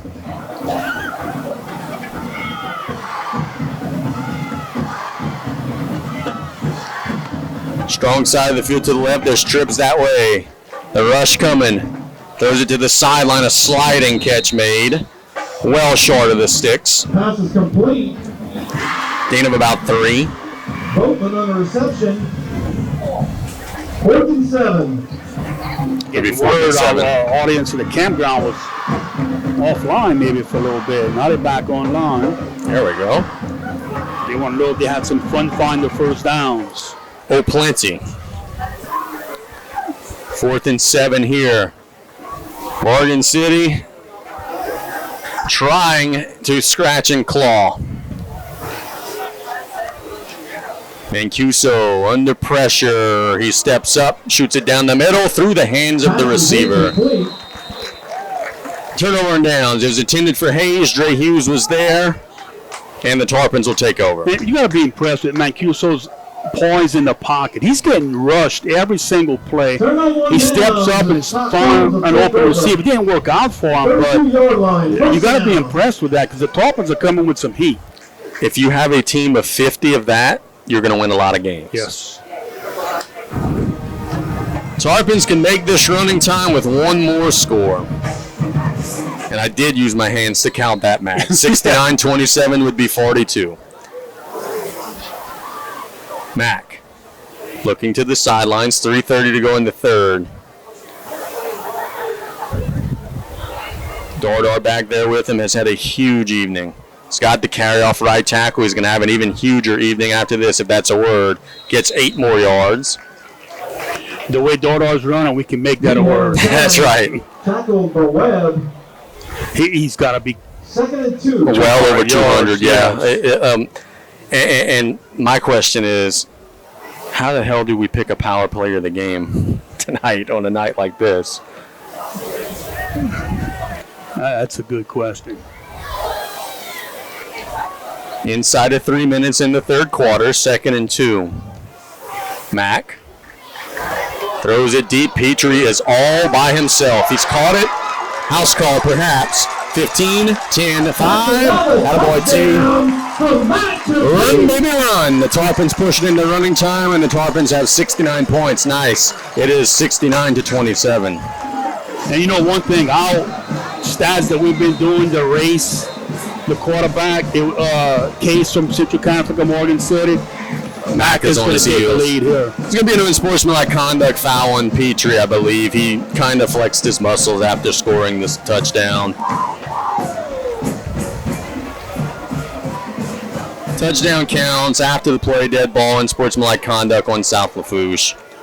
They will take it on the kickoff.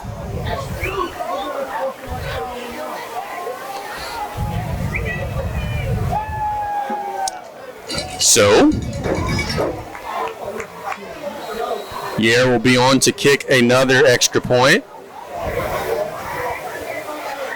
Snap is there, the rush coming. Yair gets it down, kick is up, and it is good. So it is 70-27, the score with 2:40 to go in the third.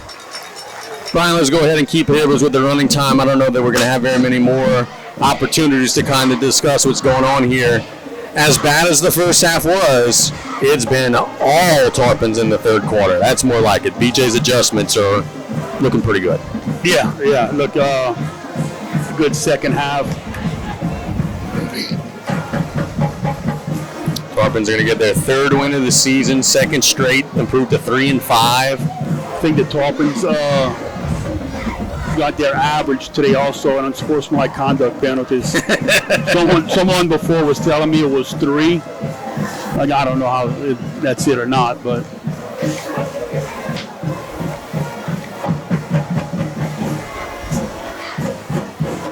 They will back this up, and the magic words should be spoken in just a second. I think when they whistle this in,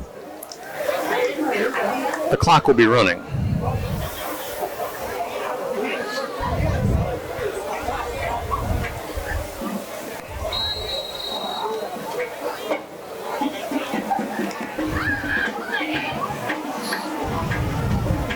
There is the kick. And it is going to be fielded by Morgan City. Across the 50, hit hard at the 48-yard line, bouncing outside, and going to be shoved out at the 40. There's a flag. The clock is continuing to run. Pushed out of bounds, but in the 13, Ahmad Taylor. How about a little pressure here? I'm being told, remember that score earlier in the game where we didn't know if it was a handoff to Terrence or a pop pass? Yes. If it's a receiving touchdown, it's a school record for single-season touchdowns. No pressure, Coach Sanamo, but for a season, yeah. Well, I think that's going to be a pass. Yeah. Yeah. But if we thought it was either way. If it's forward, I think that's a pass. But also, my goodness, to be breaking that record already this early in the season. And look, I would think Coach Sanamo knows that, and that's why Peter still got another one. Yep. The clock continuing to run while they are negotiating this penalty situation means that this third quarter is almost done, which means that this fourth quarter is going to breeze on by, which means that we've got 3 happy folks in the booth here and 1 happy cameraman underneath us. Morgan City will have great field position from the 21-yard line, though. Let's see if Mancuso could punch another one in.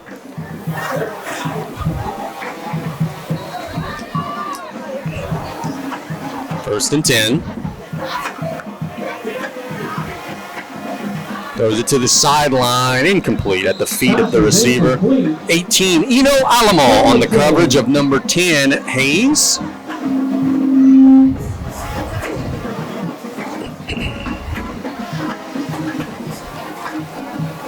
43 seconds and counting on the third quarter clock. This is probably going to be the last play of the third quarter.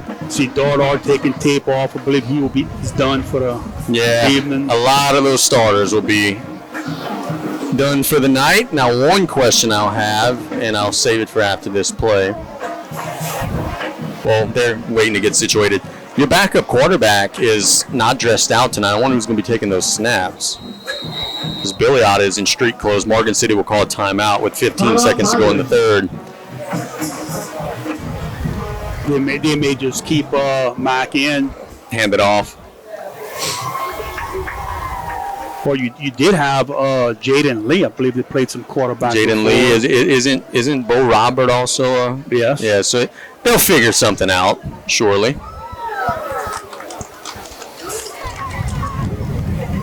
15 seconds to go.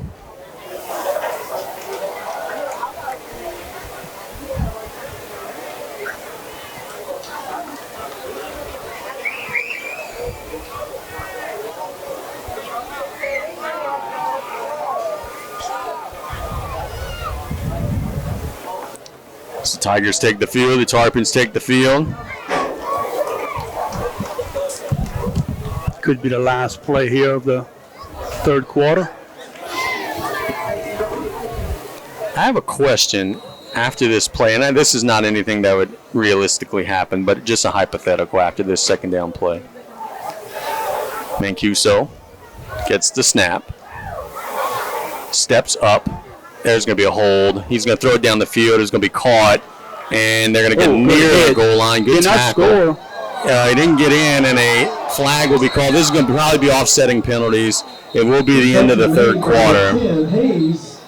Hayes makes the grab. He's leveled at the goal line. I think they'll call a helmet-to-helmet hit, but there's also a hold.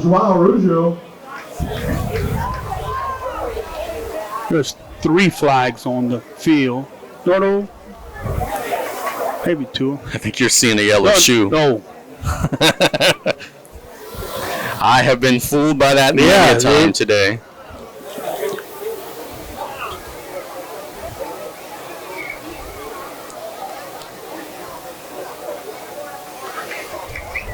We know the hold. I saw that one clear as day. Is there going to be any type of targeting, helmet-to-helmet type thing on the hit near the end zone? I don't know how you could make the argument you're a defenseless player when you're running towards the end zone. But did he get hit helmet-to-helmet? I don't know.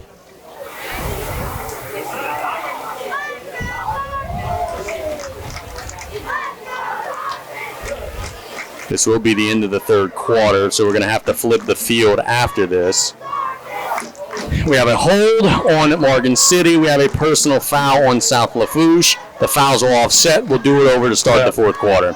So let's catch a 1-minute break. We've got one final quarter here from Galena with the Tarpons up big 70-27 here on the Tarpon Sports Radio Network.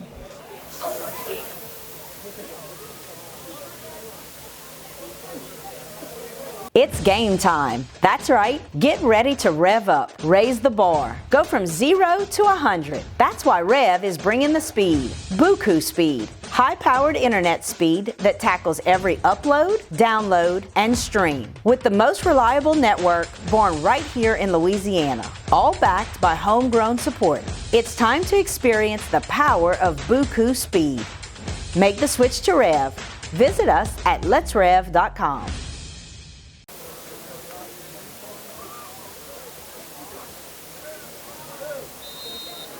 Pass is incomplete. That'll be the end of the third quarter. Tarpons lead 70-27. Casey, the game keeps going. I might hit overtime, bro.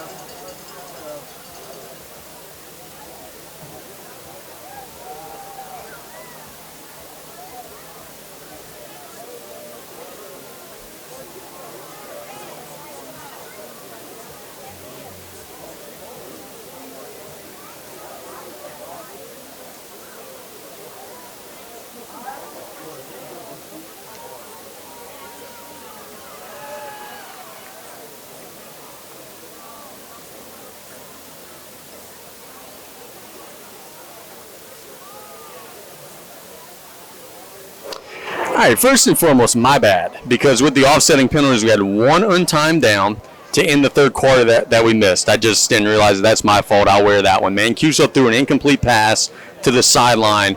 Now we start the fourth quarter with a 3rd and 10 instead of a 2nd and 10, still at the Tarpon 21-yard line, so I apologize for the missed play. Mancuso gets the snap,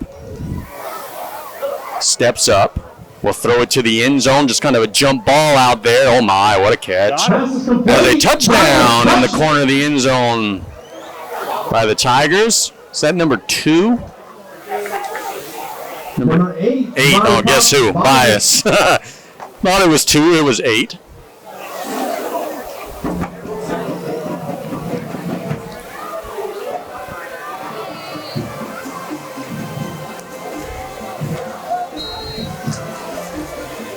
Continues to run.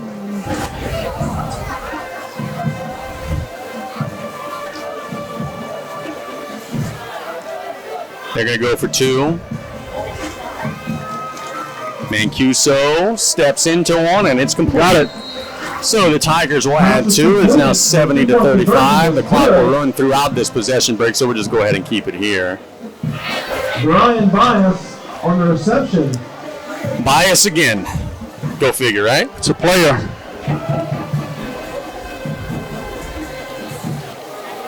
The band is playing Matilda. Miss Angie, you know how many bands in the state play that song? You know how many bands in the state play that song? Me? One? I don't know. Oh, look, listen to this guy. Clock running 10:23 and counting in the fourth quarter. Oh, that's what you do with a 70-35 game. No, Brian. That's what you do when you've been here for 7 hours. Yeah. No, we're kidding. We're going to miss these Friday nights when they're not here, but this one has drug along. Yeah. Ending week 8. Amazing. Ending week 8, and we're headed to the Swamp next Friday. I don't know that I have ever called a tarpon loss in the swamp. I better knock on wood as I say that, but I think every time South Lafourche is on there that I've been the play-by-play guy, either against the Gators or Ellender. Remember the Ida year, day game, won a thriller. This year beat the Gators there.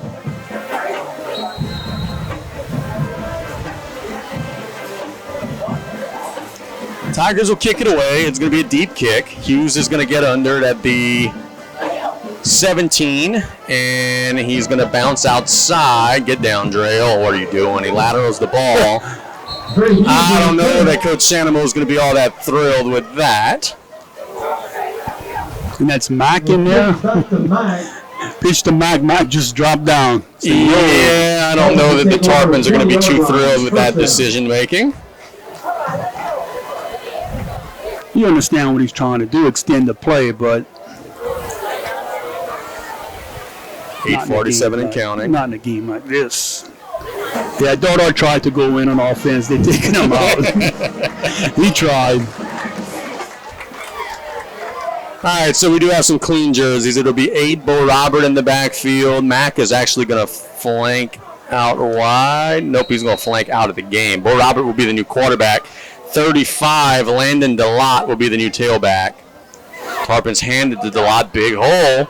And he's going to drive near the 25, pick up about 4 or 5. A tough run by the Landon.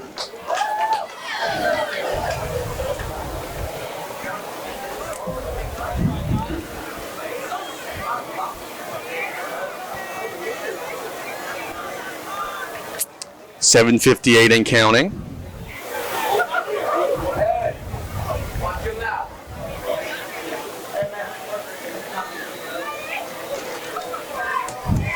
That's going to be addressed after the ball game. Hand off to DeLotte. I missed it. Bouncing outside. And a helmet comes off, and I think that's up the ball carrier. Yeah, if the ball carrier's helmet's off, that's usually not a good sign, especially when it goes flying in the air.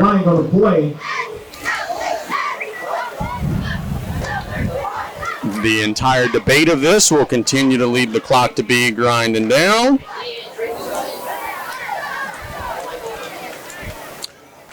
Oh, we had a halftime score earlier.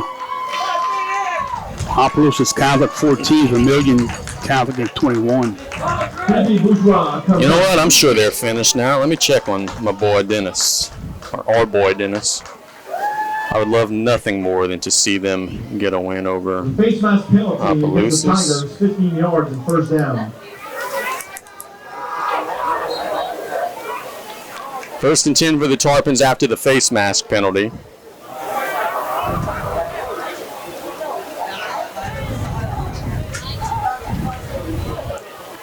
They hand it off to DeLotte again. Big hole across the 50, driving forward across the 45. That's a big push for DeLotte. The last update that we have, Opelousas 28, Cecilia 27. Cecilia scored. Dennis went for 2 in the 4th quarter and did not convert. Oh, wow. And give it up to Big Sawyer Wells. Don't know how much time. Sawyer Wells will get a little bit of a swan song. He's going to get walked off. Tarpons get some additional linemen in there. Inside of 6 minutes to go in regulation. Bo Robert in the gun. Tarpons trying to punch one in with the reserves. DeLotte takes the handoff. Hit near the line of scrimmage. Getting pushed by his quarterback. Look at that. Driving for 5 yards. Bo Robert says, hey, I've been doing my squats, coach. DeLotte was driving his legs as well, helping the cause. I'd be impressed with Landon DeLotte coming in. He runs hard. He keeps bumping them feet. And 2nd and 4.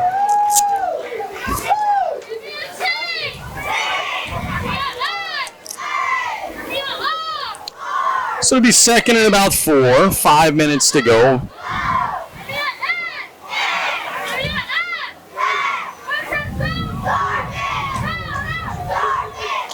Robert shuffling the personnel. Still plenty of time on the play clock. Man in motion is Sheremy. Sheremy gets the carry on a sweep. Pushes forward. Got about 3 or 4. And we have a late flag spiked at the feet of the pile. And we'll see who committed the violation. I know who I suspect. Dead ball, personal foul. On Morgan City. I was about to say, I thought that I saw a late shove come in from the Tigers. That'll put the Tarpons up 15. More yards. 4:15 and counting. Light at the end of the tunnel in terms of getting this one wrapped up, but the Tarpons would like one more score.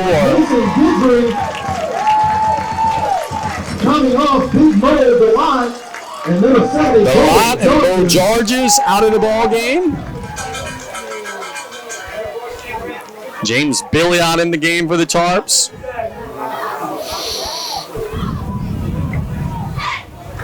Robert waiting on the snap. He'll hand it to Delot. And he will pretty much no gain. Good job by the middle of the defense there. Tackle made by number 4, Jaron Bias.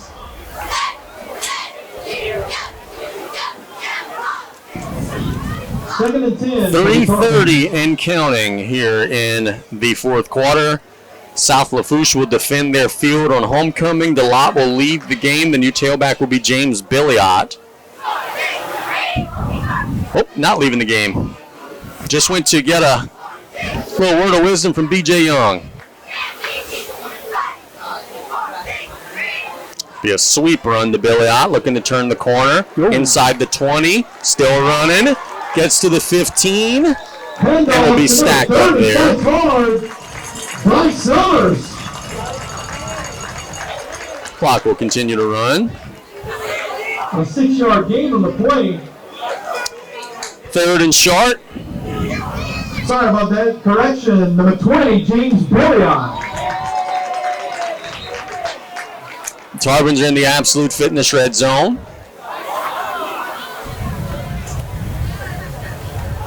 I don't know if BJ wants to put it in the air, but Ahmad Taylor is a good-looking prospect out there, wide receiver flanked out to the right. 3rd and short. Taylor is in motion. He's going to get a sweep. Looking to turn the corner. Got the first down. Got it. And he proves me right. Touchdown, Ahmad Taylor. Well, this job's always so much easier when other guys listen. With 2:02 and counting, the Tarpons get a score. That's Ahmad Taylor's first varsity touchdown. Congratulations, young man. That's one he's going to remember for the rest of his life. Yeah, he did a good job, and he got to the outside quick. 1:45 and counting. They'll close up the formation.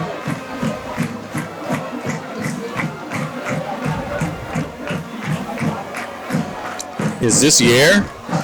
Snap is there, kick is up, and it is good. That was Yair Torres. Good kick. Yeah, yes, it was. So all Tarpons, by the time the clock continues to run and we do the possession change, I don't know how many more snaps there will be left in this one, but the Tarpons dominate the second half. Even the second team puts one in. Ahmad Taylor just scored it. Yeah, look, when you get into this running time situation and like with a minute left to go, one of two things. Just stop the clock and let the possession or just in the game. In the game, yeah. And I don't know the right way of doing it. You know, you can look at it different ways, but here's what's going to happen. They're going to get on the ball. They're going to kick it with 10, 15 seconds left, and the game's going to end. I don't know. I'm like you, one or the other. In theory, with the ball not even having been whistled in yet, the Tarpons don't even have to kick this. The game could just be over here.